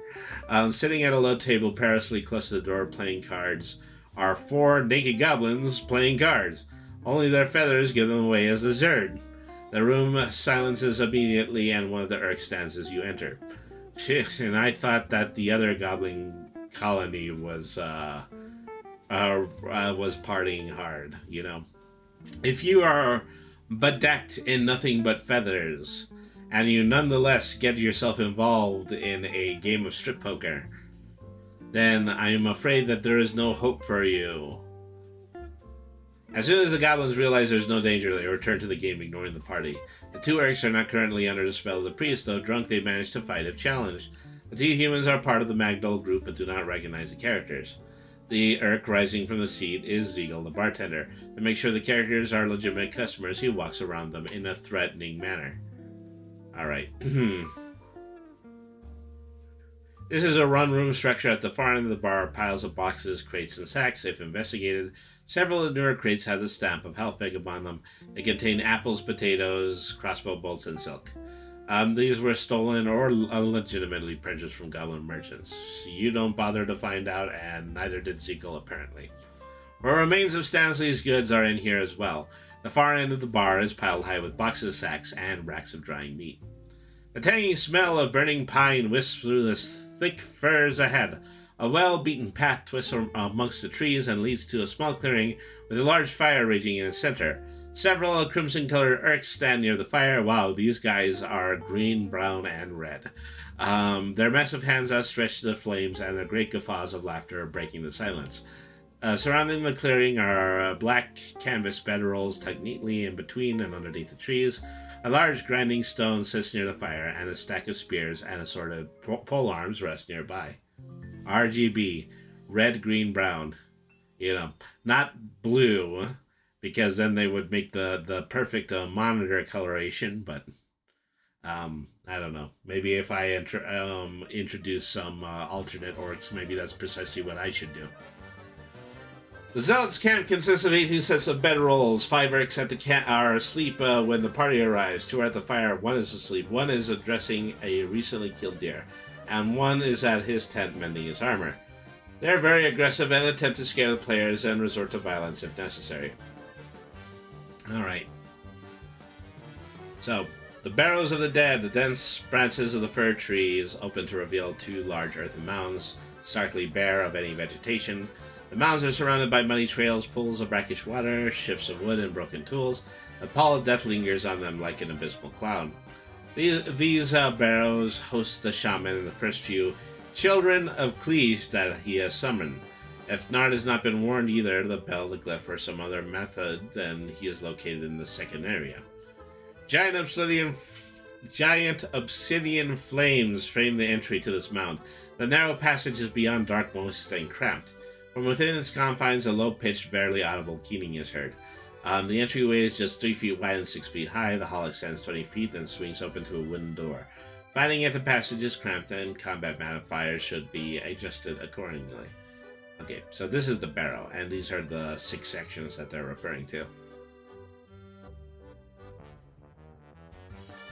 Nard is an old and powerful Urk priest. His travels have taken him over several thousand miles and many decades to come into this area and fulfill a mission given to him as a youngster. His mission has not been revealed to any, but the genesis of his holy war is in the making. All his life he's been spent looking for the blood column at the center of Junad and accumulating the knowledge to cast incantations to bring forth the children of Kijt. He now intends to build his army and begin his war. Narjid suffers from a peculiar lycanthropy brought on by his religious zeal. When particularly aggrieved or desirous of combat, he begins to change and assume some of the aspects of a jackal. He appears as a large jackal with red scaly skin on his underside and tail, with bristling white hair on the back and his shoulders. His long claws and fangs can deliver terrible blows, while his countenance may strike fear into the hearts of the bravest of men. While in this state, his movement is doubled and he receives a +2 to hit and damage. Alright. Okay, entry to Area 1. The door opens to a large room, quivering with the deep red light from several braziers. The floor is paved with small gray rocks, and the walls are constructed of the same massive black slabs as those in the passageway. In the center of the room is a broad rock-lined pit. There are 5 portals leading out of the chamber, each with a brazier next to it. Area 2, the sleeping chamber. This is a small, narrow chamber with a fireplace and a rock chimney. It bears a wood-framed chair and a plain bed with a wooden trunk at its foot. A large, gleaming scimitar leans against the wall next to his bed. Okay, so this is the shaman's sleeping chamber. The simple wooden trunk, branded with metal, is not locked within our 2 ceremonial bearskin cloaks with the head still attached, 6 thick boots and wool pants, a pair of fur gloves, a large fur hat, a small metal box without arm's length, and no taller than a mug for beer. Area 3, the workroom. This is the shaman's workroom. If the adventure is to end with this module, Ivana will be here, tied and gagged to a chair. 2 long wooden tables dominate the broad room, a plush chair hung with thick blankets and skins in the corner, and a cauldron filled with a black liquid sits over a low fire. A shelf against the black wall is full of boxes, cases, and ceramic jars. The Eric Priest is currently preparing a concoction for his protection spells. The jars and boxes contain various materials such as hogswort, rat jaws, cockroach shells, hemlock, and aspens, used for mystical purposes. Well, if it were me running this module, and people were to ignore the rescue mission, I pretty much would still put Ivana in this room, but already dead. Just saying. Area 4, the library. This small aperture contains nothing more than a rickety wooden shelf bearing a few scrolls, vials, and a box. In the center of the floor, carved into the flagstones, is a bizarre series of glyphs already forming a circle. I'm not sure how I feel about this module. I'm liking it, but it feels like, I think maybe, one of the major issues of this module, just kind of seems to be anticipation. You have so far, they've just kind of made for the precaution that you either are or not going to rescue the person who has been kidnapped. And so, this is something that, if you're a GM, you can put yourself into a position to do that or not. It's all just kind of depending on the player's choice. But they nonetheless have a path that, tends to go either way, And it's also a somewhat discretionary path, is that, nothing that we already know has happened when we stopped at the first camp tends to play out if you decide not to actually pursue the quest. So, how do you like them apples? That's all I gotta say. Area 4, the library. Small aperture contains nothing more than a rickety wooden shelf bearing a few scrolls, vials, and a box. On the center, carved into the flagstones, is a small series of glyphs forming a circle, the shaman's library. These scrolls bear instructions written in Urkish, detailing various and sundry concoctions of spells, including the projection spell that the shaman casts on the zealots to increase their armor class. Area 5, the storeroom, crammed with boxes and crates and a pile of pole arms. Area 6, the guard chamber, a wooden table with a pile of meat on it, 2 chairs, and a large open barrel are in this room. The only reason people would go into areas 5 and 6 would be, would only be doing it after they had defeated the shaman and are just deciding to loot the entirety of the building. The way that you say, it feels like this is missing something deeper. Well, it would be if you were only going straight forward through it. I mean, they are well, in a way, it's you can say that they're assuming but not requiring you to rescue Ivana, but you know, that's probably the best way to put it. Okay, Area 6, the guard chamber. A wooden table with a pile of meat on it, 2 chairs, and a large open barrel. In the second barrel, a huge slab of black rock covers the entry to this mound, locked in by and placed by smaller square stones. A black space peers out from around its imperfect fit, and a smell of death coalesces here. The area around the mound is eerily quiet. The slab of rock can be rolled to the side. It reveals a muddy, cramped passage. If entered, creaks and moans rise from below the bowels of the mound, and the children of Cleage below sense the characters and are immediately drawn to them. The descending passage rapidly expands into a wide, low-slung room. An appalling sight greets your eyes. Several figures saunter out of the shadows towards you. Ghastly creatures that are half man and half jackal with red and white fur, large gnashing teeth, and slender hairless tails. The horde of the children of Cleage inhabits this lower room and attacks any two who enter other than the priest. Wow. I mean, so this is not only... This is a secret passage, but it's also immediately a dead end. So, you know, that kind of takes care of everything up at this part. This is the final section. Closing the adventure. The first decision the castle keeper must make when closing is whether or not to continue with the next adventure. If continuing it, the players must be given a reason to go further into the Damfrat and onto Z-Bagged. The easiest and most convenient death is to have Ivana taken there, and the characters find out and then give chase. Other than this, the characters could learn of G-Bag through any number of the inhabitants. So there's a section here where, you know, they suggest that Ivana is taken up again and just kind of taken into the next area, and that should compel the players in order to actually go into the next area.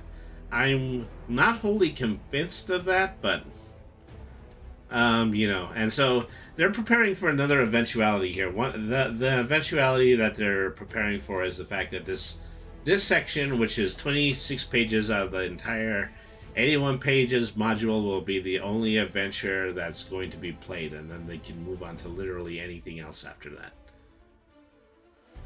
So anyways, going on to Z-Bagged. I mean, you know, that sounds pretty terrible if the Z wasn't there. Z-Bagged. I believe our son is setting my dear cousin. Mina hisses in a nearly inaudible tone and stares into the warm, stagnant pool of water at his feet.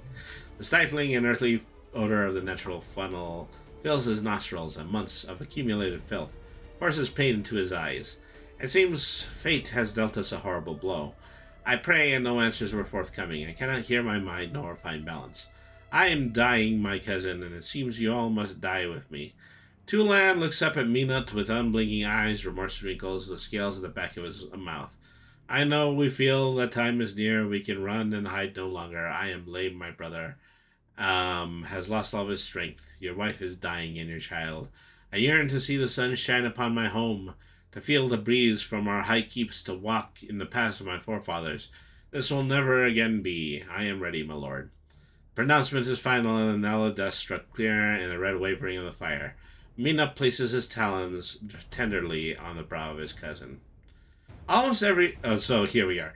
A note on pronunciation. I could have used this at the very beginning of the chapter. Almost every word is spelled phonetically.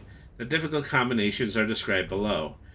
ZJ or JZ is an interchangeable combination and should be pronounced by combining the two letters, placing the tip of the tongue to the front end of the roof of the mouth and at the base of the upper incisors. Exhale. Drop the tongue to the rear of the lower incisors while pronouncing the letter. Okay. These is a combination pronounced similarly to zj, but the tongue is currently located directly behind the front incisors. So, all double letters along. IE is pronounced as long E. EI is pronounced as long I. EU is pronounced as an oi and oink. OU is pronounced as an ow and ouch. U is pronounced as an oo and look. Tuth is pronounced as the and thus. And the A and E is A is long and the E is short. Say, only the castle keeper should read this module with those box sections read aloud to the players. Okay, well, I mean, so Effectively, they're going through, yeah, just the basic rules of running the module a second time, which makes me suggest that, you know, this is actually a combination of multiple modules that take place in the same area. And so, you know, we're being shown the map again, but we're being shown the map in a way where, you know, we can see a little bit further north. So the things that were not visible to us before were just the areas around here. Pelstinheim and Prisia. Everything else from this area downward was the map as we've traveled so far. Alright. So, if the players are continuing the adventure from Valkan, they're looking for Ivana. Other reasons can easily be developed, and those listed should be altered to complement the campaign setting in which the adventure is placed. Part 1, over dark and misty ground, the players are traveling to Dramfat, a dismal upland swamp, fed by hot springs, geysers, and innumerable underground waterways. To enter Dramfat, one must travel through an uplift of steep cliffs, precipitous rock faces, and boulder fields, called the Shanton Escarpment. The lands of the Dramfat are ostensibly controlled by the Zherd, ruthless and warlike goblinoid tribes attached to the swampland, yet the Zherd exert little true control over these lands. Other denizens walking its dank pathways include giant trolls, wolves, bandits, and the dreaded Zwetter Roarer. This adventure is being run as a continuation of Alkan. The module picks up where they left Jod. If not, the players will enter from any appropriate peripheral area of the Dramfrat.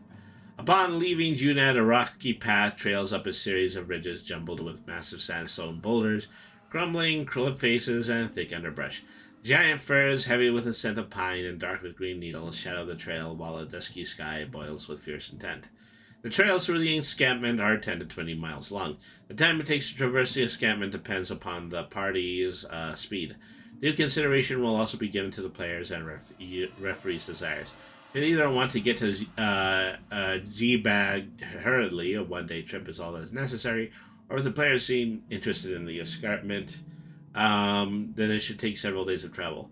The map of the region is intentionally absent of an absolute scale, so the referee may alter it as necessary. Okay. All encounters are described in the following section. Okay, so I'm just going to skip that because we're just going to be reading it at length at this point. Okay. Malicious days and maleficent nights. When the players approach the end of the Shetton Escarpment and enter the Dramfrat proper, read the following. As the trail gains in elevation, a silky snow falls softly atop the trees, and a frigid air chills your bones. The sun sets, the cliffs diminish, and the ridge line is crossed. Beneath the crimson sun lingering low in the sky, you catch your first glimpse of the dreaded Dramfrat, a large glade extending in every direction, filled with a vast expanse of lush green grasses and a steaming solid earth.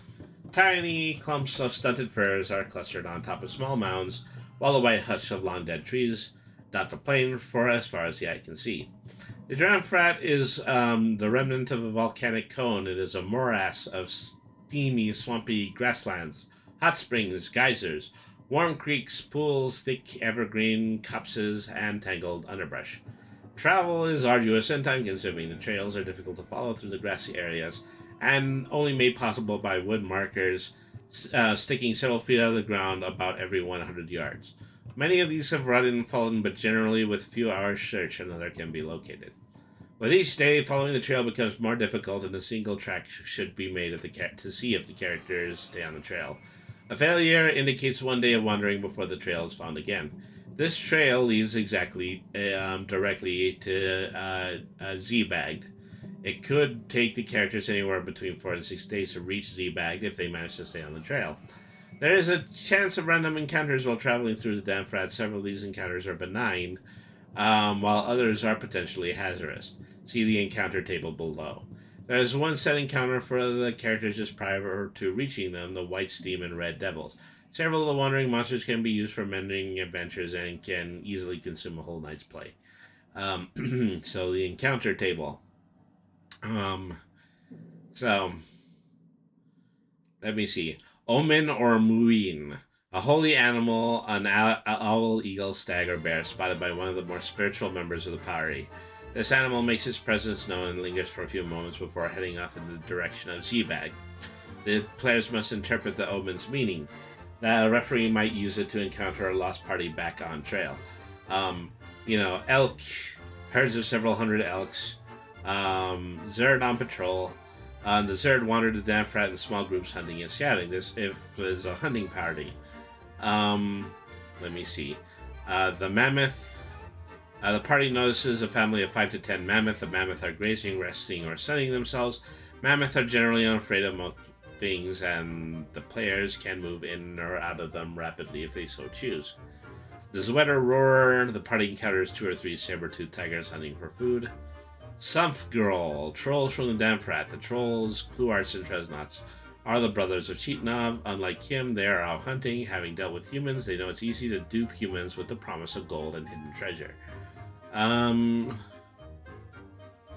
The deer, the Magnol gang, 5 to 10 members of the Magnol gang traveling to the Damfrat. They're unaware of the events surrounding Valkun and Zebag, having traveled straight here from Magisol, skipping Zebag on the way. Their leader, Johann, is traveling to the lower lands for a more comfortable wintering stay. Johann, chaotic neutral, 3rd level human fighter. The bandits, chaotic neutral, 1st level human fighters. And then a bear, and sometimes a black bear, if you just want to shake things up. Okay, a muskox, 5 to 20 muskox, grazing, resting, or sunning themselves. Generally afraid of most things, and players can move on if they so choose. Elithar, see the escarpment encounter table for the details, or the wolves. White Steam and Red Devils. On the 4th or 5th day into the Damfrat, a few days before the characters arrive at Zebag, they encounter the Krong Thiep, a breed of intelligent lizard-like creatures who have come to Damfrat to conduct some heinous business, the killing of their kin, the band Throut, who are currently hiding in the dungeon beneath Zebag. The party finds several of the Krong Thep gathered around a steamy geyser. Not far from you are the tumultuous and contorted, violent cone of a massive geyser. Steam billows from its mouths, apertures, and openings, lingering above the bulk before being whipped away by the winter's breeze. Rivulets of pyretic water leak out across the earth, gathering in small pools covered by misty air. Nearby, the husks of long, dark trees stand stark and white against the churning sky. Lingering on the linger limbs of trees and about their massive boles are numerous crimson lizards. Most of them are belly up, basking in a scanty sun, their heads lolling back, revealing rows of keen white teeth. Many lie perilously close to the pools of scalding water, their backs crisscrossed with black stripes, bare to the sun, while their bulky tails occasionally rise up and linger for a moment in the breeze, before crashing back into the ground. The Krong Threp are short and hairless dinosaur lizard-like with large heads and toothy mouths. They have thick red torsos and long brown tails.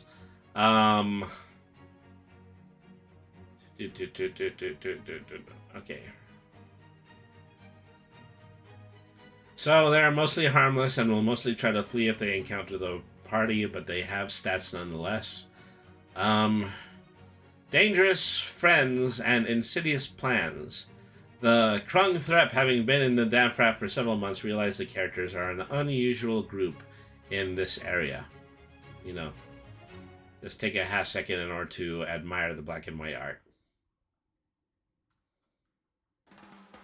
Their leader, Nipt Than, decides to follow the characters for a day to get their measure.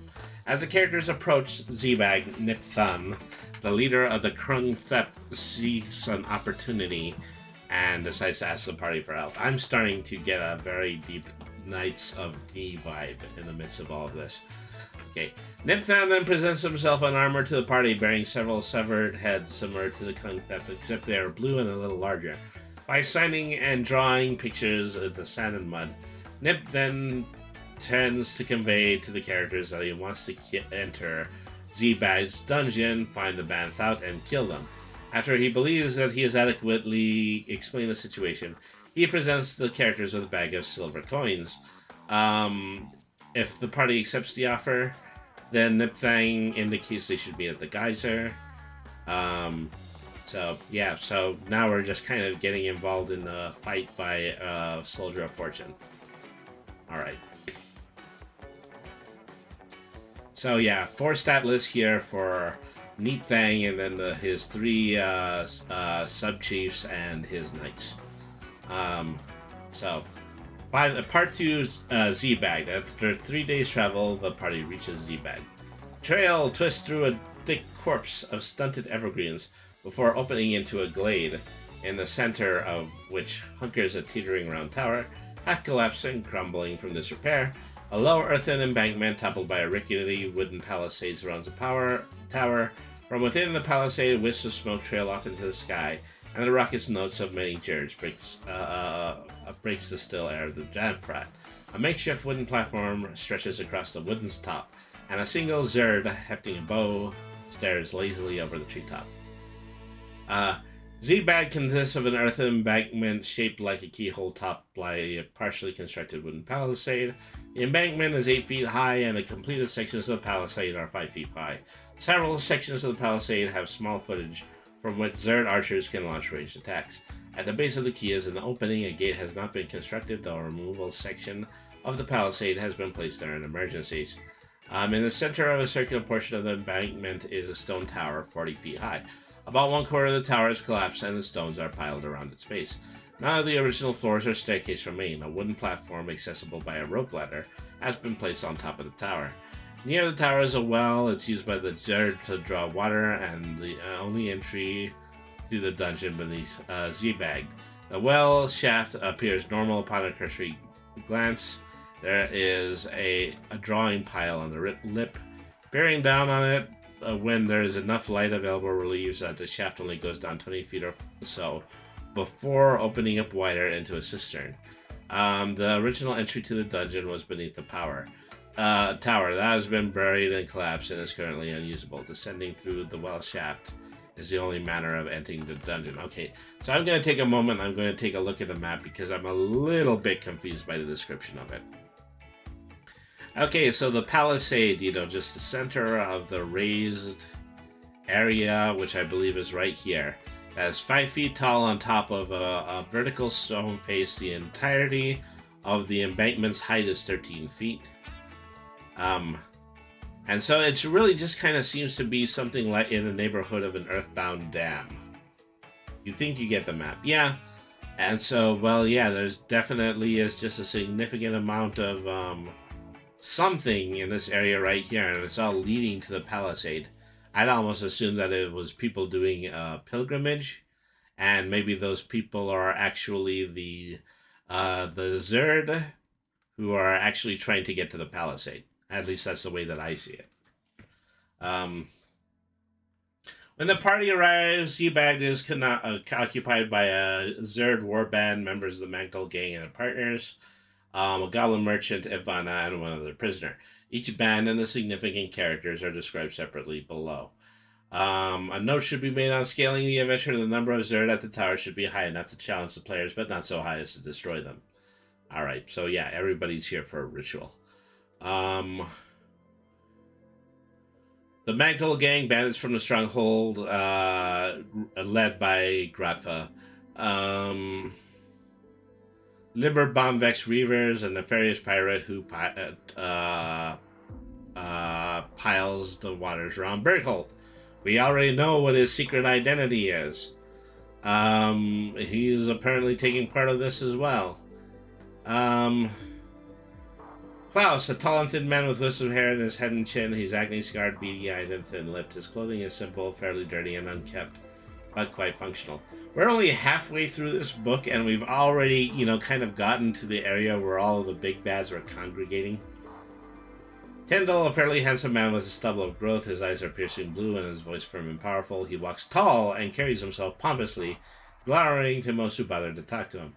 He's fairly loyal to Klaus, having traveled him for nearly 5 years. The prisoners of Z-Bag, Gratva and Klaus have reached an agreement on the ransom and the process of an exchange of Ivana by the time the characters arrive at Z-Bag. Klaus and Tyndall are to return to Bergholt, gather the ransom, meet Gratva at Z-Bag in 2 months.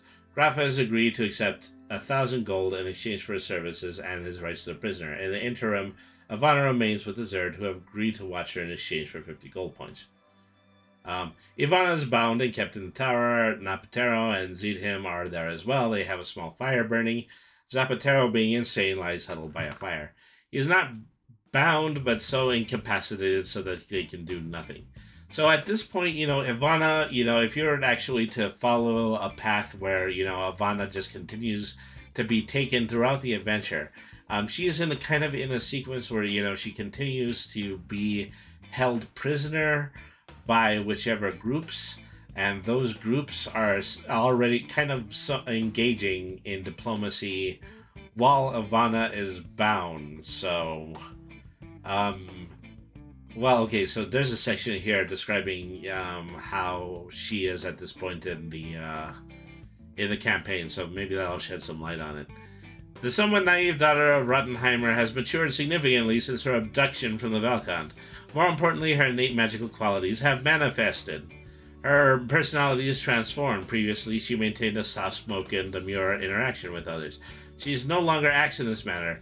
She's survival-driven, never complains, is steely-eyed, and has become virtually emotionless. She wants to return to Bergholt and force the family to enact revenge on the perpetrators of her father's murder and her abduction. If she's allowed, she actively helps the party, though she knows little of the surrounding area and nothing of the dungeon. She does not allow herself to be used as cannon fodder. She has not survived this long for another's greed or stupidity. She has been befriended by a Kitsch merchant, needs him, and works to ensure his safety. Ivana is potentially a very powerful NPC with whom the characters may interact with future adventures. Tried to indicate this to the players, and they might find saving her a little bit more profitable. Further, play Ivana as both cautious and cunning, but noble and charismatic at the same time. The month of more of captivity has not weakened her spirit, but ennobled and empowered her. See Welcome into the unknown for more information. Okay, lawful first level human cleric. Okay, Nitsim is a goblin of the Kitsch tribe. He and his cousin Giznard, AC Valkand, come from a long line of translators and merchants working in Adraskleen and beyond. Nitsim is young, robust, and ambitious to explore the world. He is a tuft of yellow hair tied in a bright ball at the top of his head, and is clothed in fine and colorful silks. He carries an ornamental saber and a pack with some foodstuffs, a quill, some ink, and a few sheets of paper. Nidham happened to be in Junad when the Magdal gang arrived with Ivana. Grafa retained Nidham's service to help him with translations and transactions between himself, Klaus, and Ivana. Nidham, for this point, did not care to be involved in the matter, but few of the Rothenheimer family, though not Ivana, felt that if he were in part responsible for a safe return, he might gain a lucrative trading contract in Bergholt. In an effort to ensure this, Nizim has been taking care of Ivana, feeding her extra, and sharing her bedroll to keep her warm. Indeed, he has helped her survive the calamity. Alright. There's another prisoner in the tower, an older man, nearly naked with scraggly gray hair and a kinky beard. He is horrifying to behold. His eyes have been gouged out, his tongue split, and the ends of his fingers removed. He babbles and yells constantly. He is very mad. Little can be gleaned from this man, though he does not mumble two significant words again and again. Geist, Tot, and Magershol. Upon his back is a tattoo of two half-moons coming together. Nizam knows a little bit about the madman from speaking with Gradfa and the others. It appears that his human and others of his kind stole into his fortress. A protracted fight occurred, and the Magdal gang chased the humans across the Damfrat and slaughtered and captured all of them. This man was brought here by some of the members of the Magdal gang and then tortured and left to die. But, we've already established that's something that they're capable of. After the party's arrival, the castle keeper must orchestrate all subsequent events with the exception of one.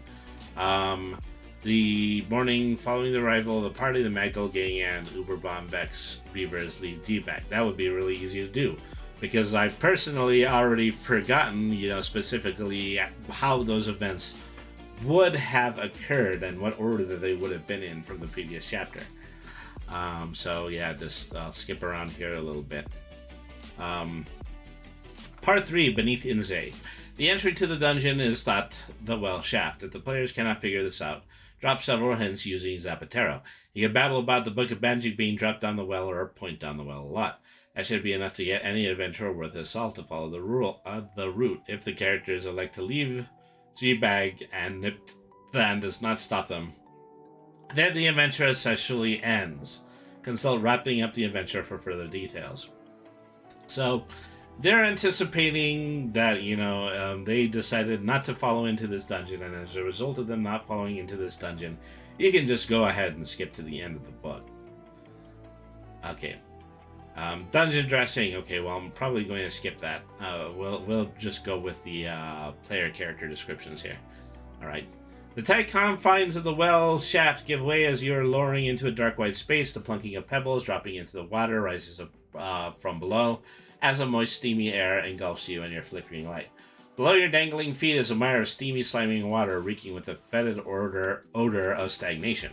Crawling out of this blanket of ichor and muck are several small mounds of dirt, and rubble covered with large, broad-bloomed red mushrooms and white flowering vines. A circle of large columns stretches up to a ceiling, crisscrossed with sagging wooden beams that reach out to moldy and time-worn walls. A low semicircle of tall cut stones rises out from the water beneath your feet. The adventure that wasn't. Although, once again, if I was GMing this, I wouldn't, waste the rest of the book. I would come up with, just completely different reasons that the characters would venture into the next dungeon. And that would be the next section. And so this is effectively, the dungeon beneath the well, which, they decided to markate as saying, welcome to the dungeon. It's a pretty clear indication that this is probably the largest labyrinth that this book has to offer. As your feet enter water, feeling for solid ground, you descend deeper in the warm, thick muck. You suck in a last breath of moist air before entering the water's hot, soupy depth. A long time passes before your feet meet resistance, but as a slimy surface, and slowly, ever so slowly, you sink into it. Green and slimy trembles stick to your legs and clothing as you slosh through the shallow, thick water. You feel a solid surface beneath you, the one strewn with the detritus of ages, making movement precarious and difficult. There is a constant dripping as the moisture clinging to the walls plunks into the river. A warm draft flows upwards, carrying wisps of steam with it. As your body slowly warms to the confines beneath the earth, your hair tingles and your eyes try desperately to pierce the threatening gloom. Let me see, Devin. As you all start to head back to the village, you're suddenly met with a mob of angry, incredibly well-armed villagers. Also, they have a modern ICBM with them. Something tells you that you should go into the dungeon. Well, I mean, if you feel like your player characters are going to go with that, then be my guest, Devin. The chapter slowly expands in your flickering yellow light. To the right of your nearest wall is a broad opening with a vaulted ceiling. To the left, a small wooden door stands half open. A once massive staircase surrounded by stone columns rests drearily in and crumbles in the center of the room. Its steps are wide and low, constructed of rough-hewn stone piled without aid of chinking or mortar. Heaps of dirt, rubble, and other debris are banked up against and around the columns. Covering these tiny islands are broad, bloomed mushrooms and vines gathering in patches as if protection from the surrounding room. The rotten room is 1 to 2 feet deep. Closest section of the dirt mounds underneath the staircase reveals the tip of a large spear. The metal is rusted, pitted, and tangled into the white flowering vines. If the players elect to dig the mound, they slowly uncover the remains of a large humanoid skeleton buried within shreds of armor and several rusted weapons. The Gargoyle Guardian. Beyond the door is now corbelled passage with crumbling plaster walls that stretch into darkness. A sconce hangs crookedly on the wall to the left. As you move forward, the water shallows and the flagstone door becomes discernible. Ahead, the shadows dance and move against the invading light. The corridor empties into a cramped chamber dominated by a marble statue of a gnarled and knuckled winged beast. It is perched upon a red pedestal, sitting in a pool of shimmering crystalline water. The room has a higher ceiling than the passage. Several emaciated rats scurry about, disappearing underneath 2 doors at the far end of the room. A small rectangular pool is surrounded by red tiled lip. The water is clear and clean, and peering into it reveals several glimmering jewels resting, as well as a few gold and platinum coins. A lawful good character who stares at the columns knows that the small white veins sprinkle ever so slightly. The statue on the pedestal is a gargoyle guardian. If the water is disturbed, the gargoyle will animate and leap at the person who disturbed the water. It attacks until that person is dead or destroyed. Yeah, so gargoyle, chaotic evil, 5d8, HP 17, AC 16. Okay. The antechamber. Beyond the door lies a small musty chamber, a table unopened and missing 2 legs, with its underside facing the door, lies at the far end of the room. On the floor to the right, refuse, rat, scat, small pieces of rotted wood, and insect husks litter the floor. Rat, scat, that, so something that's just kind of made this difficult to read as well is just kind of the author's use of colloquialisms that, not even that they're particularly difficult to understand, but they're just really, feel as though they're out of context within a lot of the, just a lot of stuff, particularly when it comes to PC descriptions. I would kind of want, that to be a little bit more clear, because you're describing it to the PCs. To the left of the adjacent wall is a wheel mechanism with a coil chain wrapped about it. The 3 metal loops attached to one of the beams in the ceiling. The loops run in a line from a chandelier to the wheel mechanism. Across the room is a small, closed wooden door. It is loosely banded with metal straps, and a rough-shaped metal ring in the center acts as a handle. The door's bottom is ragged, with nearly a hand's width of space between it and the floor. Okay, the commander's chamber, a squat room with a low ceiling. At the far end are the shattered and rotted remains of a bed. A dilapidated armoire fills the wall to its side. From the ceiling clings a bizarre arrangement, a series of small and large gears attached to a metal ball which extrude 4 thin blades of wood. A series of metal rings attached to the ceiling lead from the contraption to the narrow niche in the wall. The niche in the wall is barely an arm's length wide and twice as tall. Within it are 3 long metal cylinders attached to small chains that run through loops in the roof above it. Squealing pink baby rats are nestled in the aperture's bottom. Okay. This mechanism was used to turn in the ball on the roof, making a fan. The mechanism works like that of a grandfather clock. If the rats are disturbed, 4 large rats which have crawled up into the hole will attack. Okay. The armoire, the old dilapidated chest, sits askew from the wall, leaning precariously into the room. The doors are ajar, and from within reeks the acrid smell of urine and feces. The rat's nest, a rough-hewn corridor dripping mud and slime braced by moldy wooden beams, proceeds straight back a few lengths before turning hastily to the right. The floor is damp and puddled, and from within the rank odor of rot, urine, and fecal matter causes you to gasp and heave for fresh air.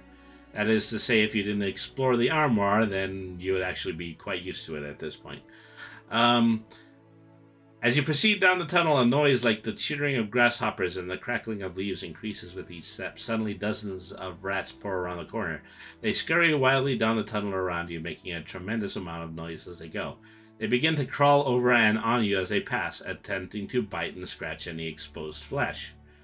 Okay, then the rat's nest, so they just have a singular stat list for rats, but I'm assuming that, you would probably expedite this by using the rat swarm description in the monster manual. The rat's nest, above you is a tight room, barely larger than the corridor. Wooden beams leaning into the room, somewhat teetering on their ends, barely holding up the roof. The cracked and rotted wooden beams of the floor are covered with heaps of filth, the accumulated debris of years of rat habitation. The rocks of the walls of the room are covered with small holes and nests, out of which peer the tiny glowing eyes of rats and more rats. The Forgotten Temple, the hallway curves and opens up into a large reddish-colored room with a conical ceiling. The room is half submerged in brownish water. The visible portion of the floor has an engraving attached to it. Though half of the engraving is beneath the water, the other portion seems a circle set within a circle, the interior of which is engraved with contorted bright red glyphs. About the wall in concentric circles are many hundreds of small hand-sized niches, many of which contain eerie ceramic figures. Across the room is a broad copper door braced by thick iron bands. The etchings on the floor grow red, though, as nothing in the grooves is a magical aura associated with Mortzva, a goblin god that works as a handmaid to the fate. Most of the niches are empty, but some bear figurines. The figurines are crudely made, ceramic, and virtually featureless. And the belly is a personal item of the person it represents. Most of them died a long time ago, but few still wander the lands. Some examples are a platinum coin from Paladin long since dead, a tuft of hair from a notorious bugbear, a bony finger from a still giant wandering the land, a copper ring from a merchant since dead, and a tooth from a minotaur hidden in a chamber beneath the crumbling walls of Eisenberg. And that seems to be like... that is in bold. And I'm assuming that the reason that it's in bold is probably a spoiler. Alright, Shaman's Chamber. The copper door swings inward, growing against rusted hinges and the soupy water behind it. Your light spills into a nearly submerged round chamber with age and musty ochre-colored walls. Musty ochre-colored walls. Okay. The light reflects off of the walls, making the water appear as congealed blood. Flotsam floats atop of the water, and brown vines grow along the walls, massing on the sconces at either end of the room. At the left end of the room, a large cone-shaped brick structure drips from the water like the tooth of an ancient dragon. The wall is mostly constructed of brick overlaid by a dark crimson plaster. Most of the plaster has cracked and fallen into the river. Those sections of plaster remaining on the wall are covered with a series of pictographs, glyphs, and symbols of all types.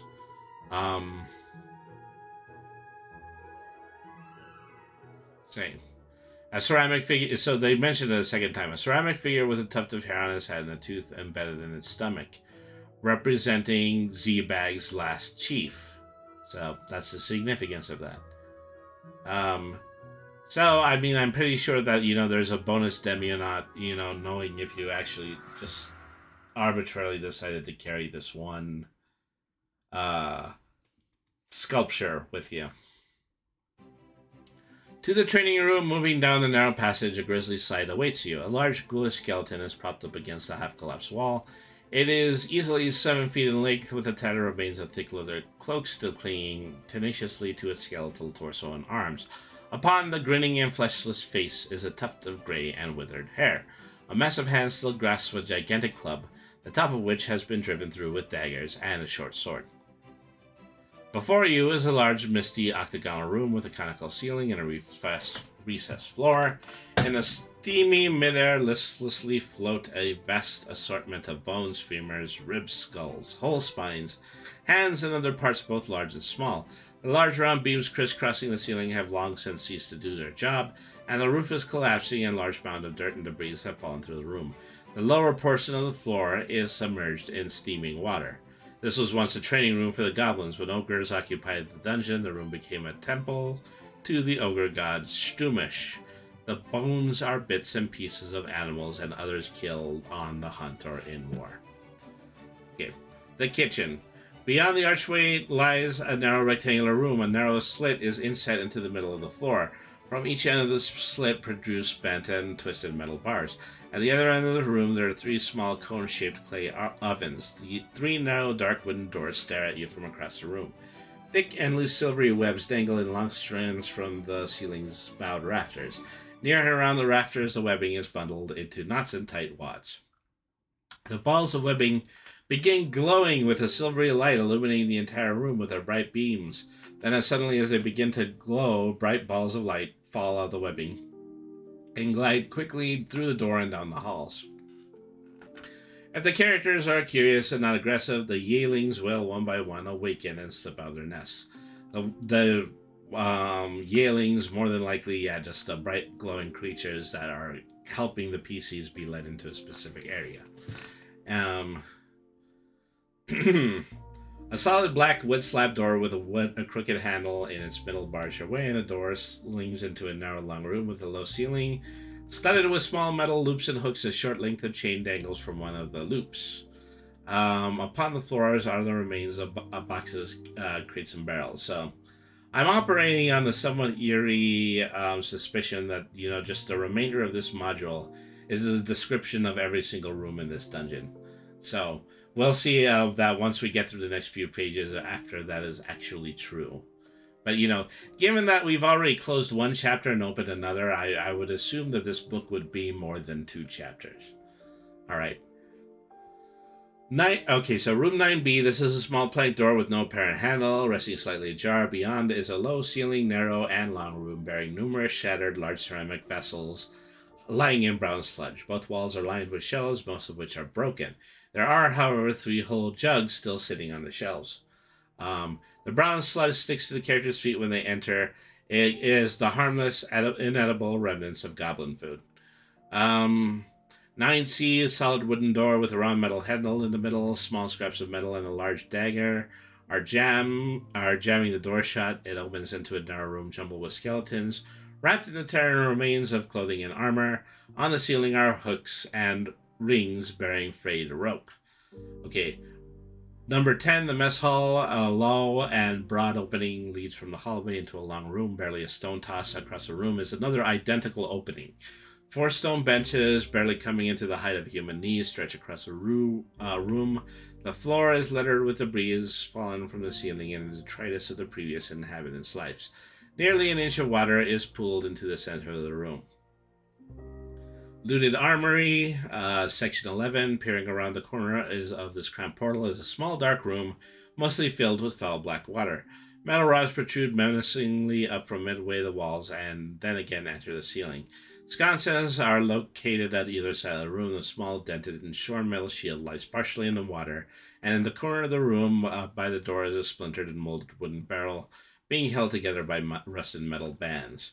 This was one of 2 Zerd armories. The third is water is 1 foot at its deepest, and not as warm as in other portions of the dungeons. The barrel contains the rusted heaps of arrow tips. 12, the abandoned troll den. Beyond the narrow stone aperture lies a fairly long and narrow chamber with a peaked ceiling. The ceiling and walls are black with soot, and the floor is piled with jumbles and heaps of rotted debris and fires. Dominating the center of the room is a large makeshift table cluttered with junk, including the tattered remains of a large sack with a small sword pinioning it to the table. Against the wall is a drying rack, the shreds of the skin attached to it. Along the east wall are 2 massive twisting tusks spreading neatly its entire length.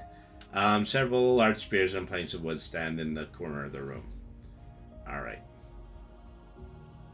So, and take a moment just to look at this art right here, is that, you know, a significant amount of job was done to make this monochromatic, but they also did put some artificial dot shading, and regrettably the artist that was doing this accidentally left their tablet pressure pen on, because then there's just some areas of the dots that, you know, kind of fade into gray at the corners of this. Let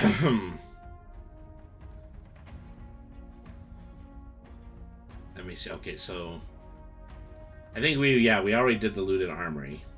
Yeah, we already did the abandoned troll den. Alright. It's alright. I think it still looks great. Yeah. I mean, so, you know, I just kind of seen this, just in and out in several of these images, you know. If I was, you know, dictating this, is it really just that, you know, I wouldn't have tried with the dot shading because, as I've stated in numerous amounts of times during my shows, is that, you know, the monochromatic black and white is more of a tradition when it comes to Dungeons and Dragons manuals than it is any other kind of art form. You know, and at any rate, even if you're going to attempt this, maybe you don't make the dots so large, and maybe you don't use your tablet pen pressure in order to add these. Okay, so 5 distinct piles of furs, each have a bed. Beetles, mice, and vermin have nested in them over the years and still scurry about if they're moved. In one of the beds is a skeleton that's a small, almost dwarf size, curled up in a fetal position. This is a skeleton of an ogre child who starved to death after his parents died. The souls of these skeletons are forever locked within Z-Bag's walls. The capricious hand of fate denied them entry into the other world. So the table is cluttered with several bowls, guards, spoons, small pieces of bones, and the pinion sacked. 2 large tusks are mammoth tusks valued at 200 gold points each. By the tanning rack is a piece of wool covering a cage. Once the wool is removed, read the following. Beneath the wood is a metal cage only large enough to hold a good-sized dog. But there is no dog. There's a blue humanoid creature curled up in a ball, its ribs nearly poking through its skin. Shallow breast moves its chest. Its light apparently rouses it, and its head pokes up between its arms. It has a long face with razor-sharp fangs protruding from a yellowish mouth. Great bulbous eyes begin to open. This is a sumph growl, captured long ago by the ogres. These trolls never die unless they are burned into cinders. This one has had nothing to eat besides beetles, roaches, and an occasional rat in over 50 years. In its hibernation, and the light and the noise has roused it berserk, screeching at the top of its lungs, lashing out, grabbing and banging on the bars, trying to get out. The cage has a door with a padlock that has long since rusted shut. If released, the troll takes off wildly down the holes in search of an easy foods and lingers in the dungeon until it can find a way out. So stats are provided in the event that, the player characters are going to attack it anyway. Spider cages, 3 chambers lining the hallway of each closed off by metal portcullis in varying states of disrepairs. These chambers once contained spiders, but they don't contain spiders now. So I don't know why you would mention that this chamber contains spiders.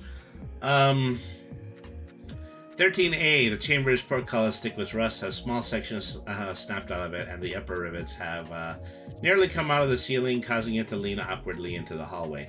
A door in the portcullis, taking up nearly 3/4 of its size, hangs ajar. Beyond is a square chamber, several strides across and deep. Midway between the floor and the ceiling, stretched from one wall to the other, are 5 metal rods. The floor is thick with rubbish and clumps of moss and mold.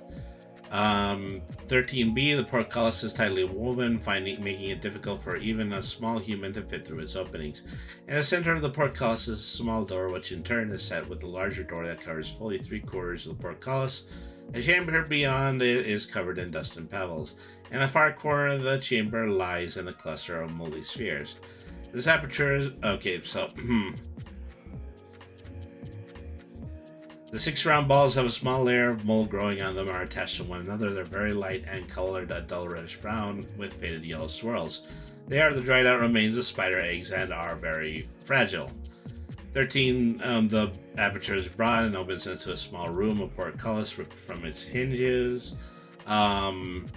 It lies on the floor half in and out of the room. Large metal bars crisscross the room at varying heights. Number 14, the collapsed armory. The door bulges out into the hallway. The nails in its metal bands are squeezing out and the wood is splintered and cracked. At this point, you would more than likely kick down the door. As it splits open, mud, dirt, and debris tumble into the hallway before you as a passage nearly filled with a jumble of mud and rock. Just visible at the top of the pile of dirt is a space just large enough for a small man to crawl through. 15, the excavation site. At the corner of the hallway is a tall and narrow portal. Beyond, a long room covered in decades of dirt, dust, and mold. In the center room is an overturned metal wagon. Along the north wall is a large pile of flat stones, and along the southern wall is a pile of wooden beams. In the furthest corner of the room, a roughed-out portal is leading into the blackness beyond.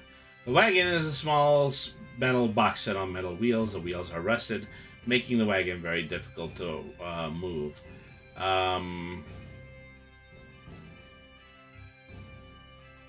Okay, so then the portal opening at the far end of the room. It opens to a passage only several sides deep. The crumbling roof is supported by precariously balanced, bulging wooden beams. Scattered about the floor are several picks, a hammer, and a few spikes. A length of chain dangles from the ceiling. Behind the furthest beam, hanging on a hook, is a metal hooded lantern. The hood is open, and within it is a small tin can. The can has a narrow opening, but no wick can be seen. The lantern is not magical, but it's useful. It can hold a solid fuel. The can will hold a solid fuel developed by the kids ages ago. It's placed over the hole in the can. The fuel ignites and burns for 12 hours, casting light 50 feet. Alright. So, the slanted hallway. Beyond the column hallway is a broad hallway that slants down as the water comes closer to a cracked and crumbling ceiling. In the center of the hallway, several strides beyond the entry, is a portcullis. Its bars cracked with rust and wrapped with small creeping vines. Beyond the metal bars, the corridor mounts again, the floor slowly creeping out of sludge, while broad openings lurk on both sides of the corridor. As the party approaches the portcullis, your footing becomes insecure as you wobble over cobblestones and other debris. Then the corridor descends and the floor drops quickly beneath your feet. The hallway slants down to the portcullis and slants back up the far side. The flagstones are very slippery. The water is nearly 5 foot deep. The door in the portcullis is rusted shut. It is impossible to open in the normal fashion. The door must be broken off. The walls are nearly eroded and barely hold the portcullis in place. The party remains here for more than 10 minutes. A snake that lives in room 17 might walk in. There's a 1 in 8 chance that every minute after the first turn of this happening. Though it has enjoyed a feast of only rats and the occasional goblin these past few years, it is not beyond an attack on a smaller-sized humanoid. Number 17, the carpenter's workroom. A wide archway stretches on the north side of the hall. The chamber beyond it is nearly immersed in murky water that laps only a hand's breadth away from the ceiling. In the furthest corners of the room, large chunks of the ceiling and wall have collapsed and fallen. Piled up haphazardly at the water's ends are several piles of half-rotted bones, bits and pieces of metal, and shreds of rusted chainmail. Most of the room has subsided, filling the room almost to the rim of water. It's fairly obvious the ceiling is very uneven and dips there below still remains. Okay, so where did the snake come from? As they, what had they previously said, that the snake came in from room 17? Yeah. Feeling through the muck with hands and feet, you pull up several pieces of water-soaked wood, the head of a hammer and chisel. Scraping around, you come across a small metal box. It is a flat metal chest with a latch. As you work your way through the water, something brushes up against your leg and then the water ripples just slightly. That's where the snake is. Okay, and this is where the snake stat block is as well. If the party does not hastily make a retreat to shallow water, the snake picks up a suitable character and attacks. It attempts to wrap itself around the character, drag him under, and drown him before beginning his feast. 18. The Smithy. A broad opening leads into a room with a gigantic, centrally located fire pit. I don't know why I said cerebrally. I must be getting tired. Above it is a massive cone-shaped corner venting tomb, green with age, grudgingly held up by 2 large metal rods suspended from the ceiling. The rods holding the far side of the vent have broken, causing the vent's far end to fall, nearly scraping the floor. At the other end of the room is another broad arch leading into darkness. Scattered about the room are several anvils on stumps, a bellows, slag piles, coal piles, some boxes, and sacks piled against the wall, and all manner of tools. The left wall is covered by a metal rack with shelves, hooks, holes, and slots. Many tools still hang from their pegs. Several lengths of chain dangle slightly in the gloom, and a coil of frayed rope rots at the bottom of the rack. The fire pit is circular, low, and dug into the floor. A short stone wall runs its circumference. Inside this pit is a pile of ash and cinder mixed with large chunks of coal. The vent dangles precariously from the ceiling. The rods that once held the other end of the vent lie useless on the floor besides it. Against the wall, hanging from the wall, are several hammers, tongs, clamps, clippers, straps of leather, fraying lengths of rope, pliers, and various lengths of chain. If any particular item is searched for, there's a 40% chance it can be found. Number 19, the ballista room. This broad chamber was dominated by a single object, a ballista. Smaller than most, has a bow nearly twice as long as the base, but has slots for 4 bolts. It is in a horrible state of repair, much of it having rotted away. Many portions dangle by threads of rope and metal brackets. The bow itself is a large crack down its center. Around the room are a workbench cluttered with tools, a large wooden chest, several coils of rope, and 4 large bolts leaning against the wall. At the end of the corridor is a low doorway. Beyond lies a small square room. Its sagging ceiling and crumbling walls cover the room empty, if anything other than a single wall, disintegrating a room crate. Okay, so I'm going to skip ahead just a little bit. The only thing that is making, me curious at this point is whether or not there's a chapter 3 to this, because we have something in the neighborhood of what I believe is, you know, just 5 more room descriptions, and then we follow it up by wrapping up. We follow it up by wrapping up the adventure. Excuse me. At the end of the adventure, there should be a few loose ends to tick up. The Crungthep are bent on killing the Banthout and not the party. They only chase a party if it's expedient, and Nipdan appears likely to gain something. The most significant short and long-term effect of the party's attack on Zebad is to garner the ire of the loyal Zerd warlord, Graj, the lord of Klejni. Klejni is only a few days away by foot, and grudges on the process of reclaiming Zebad and sends regular patrols to there. If they're warned by this attack by a messenger from Zebad, he sends a small force to find out what happened. If no messenger warns Graj, then a routine patrol does. The routine patrol arrives 3 days after the characters. They immediately send word to Graj after the events there, and he dispatches the small force to Zebad to discover what happened. I mean, Devin says, bless you again. Yeah, thank you. So, what I'm basically garnering for this is that, at this point, this kind of devolves slightly into a battle scenario. So, just to, just kind of make an overall assessment to this is that this is a 3-part adventure. In the very first part of this adventure, you're assisting a caravan, which many of us know is already something that is pretty standard when it comes to adventures. Following that, you're supposed to use, perhaps the enticement of saving Ivana as a damsel to lead you into a second chapter where Ivana is no longer a damsel, but instead you do have to infiltrate the this dungeon in Zebag in order to well, it's not even really rescuing it at this point. It's really just kind of to prevent the ritualistic sacrifice that is going on by the big bad in that situation. Afterwards, you anger the big bad, and the big bad is going to be in a situation where you're going to war with him, other members of other gangs that have already been established. And that's what really a lot of the first chapter intrigue was leading you to at that point. So that's really just to summarize, because, to go from... what's the best way to put this? So all in all, this is really going to turn into a full campaign. Is that we're just going from A, B, or C, from A to B, and from B to C, when it comes to what a level 1 through 5 group is going to encounter while going through a full campaign. And that's perfectly fine, but it's really just kind of the sense that as Devin had picked up earlier in the chat, there's just an enormous amount of straightforwardness when it comes to all of that. This kind of reads as though it's a scenario that you would expect to go through when you go from part A through part C in any kind of standard adventure.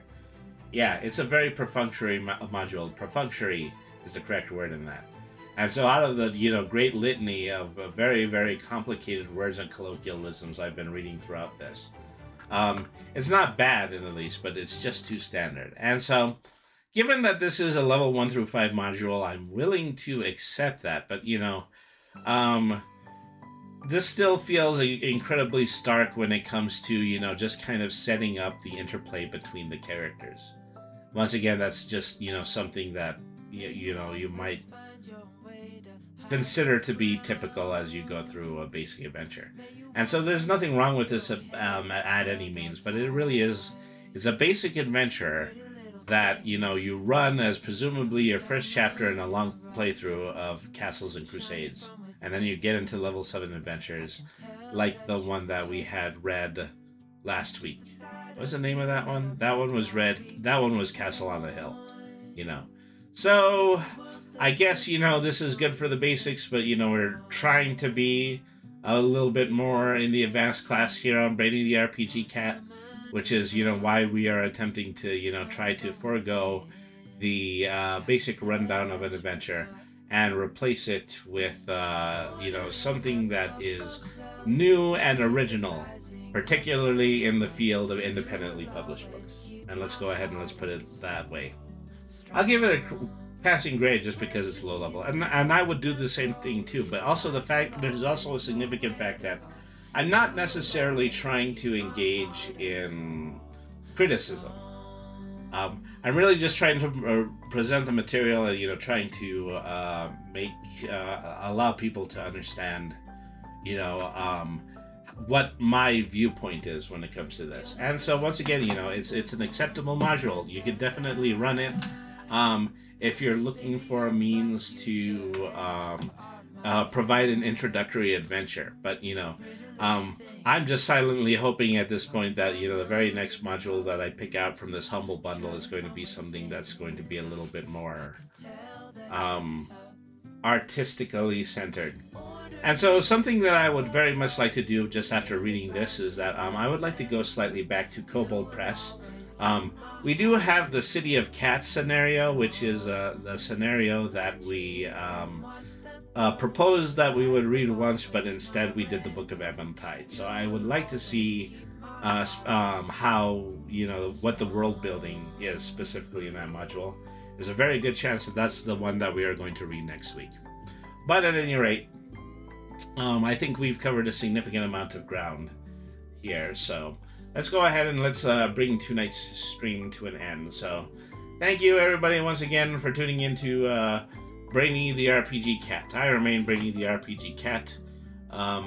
Once again, tonight's stream is brought to you by W Energy Drink. The affordable and flavorful energy drink powder. Please follow the link below or go to w.gg and use the code BrainySentMe for 10% off your online orders. And also Streamloots. Oh.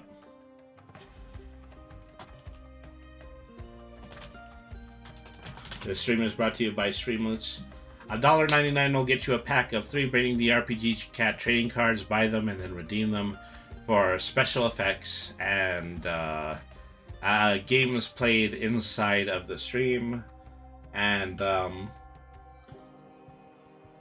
be sure to also consider spending $4.99 for a subscription to Brainy the RPG Cat through Streamloots, so that you can be able to directly support the stream and post emotes during chat while I am live and streaming.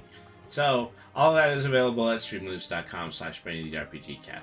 Alright folks, so let's go ahead and let's do a raid now. Let's see, who would I like to pay a visit to?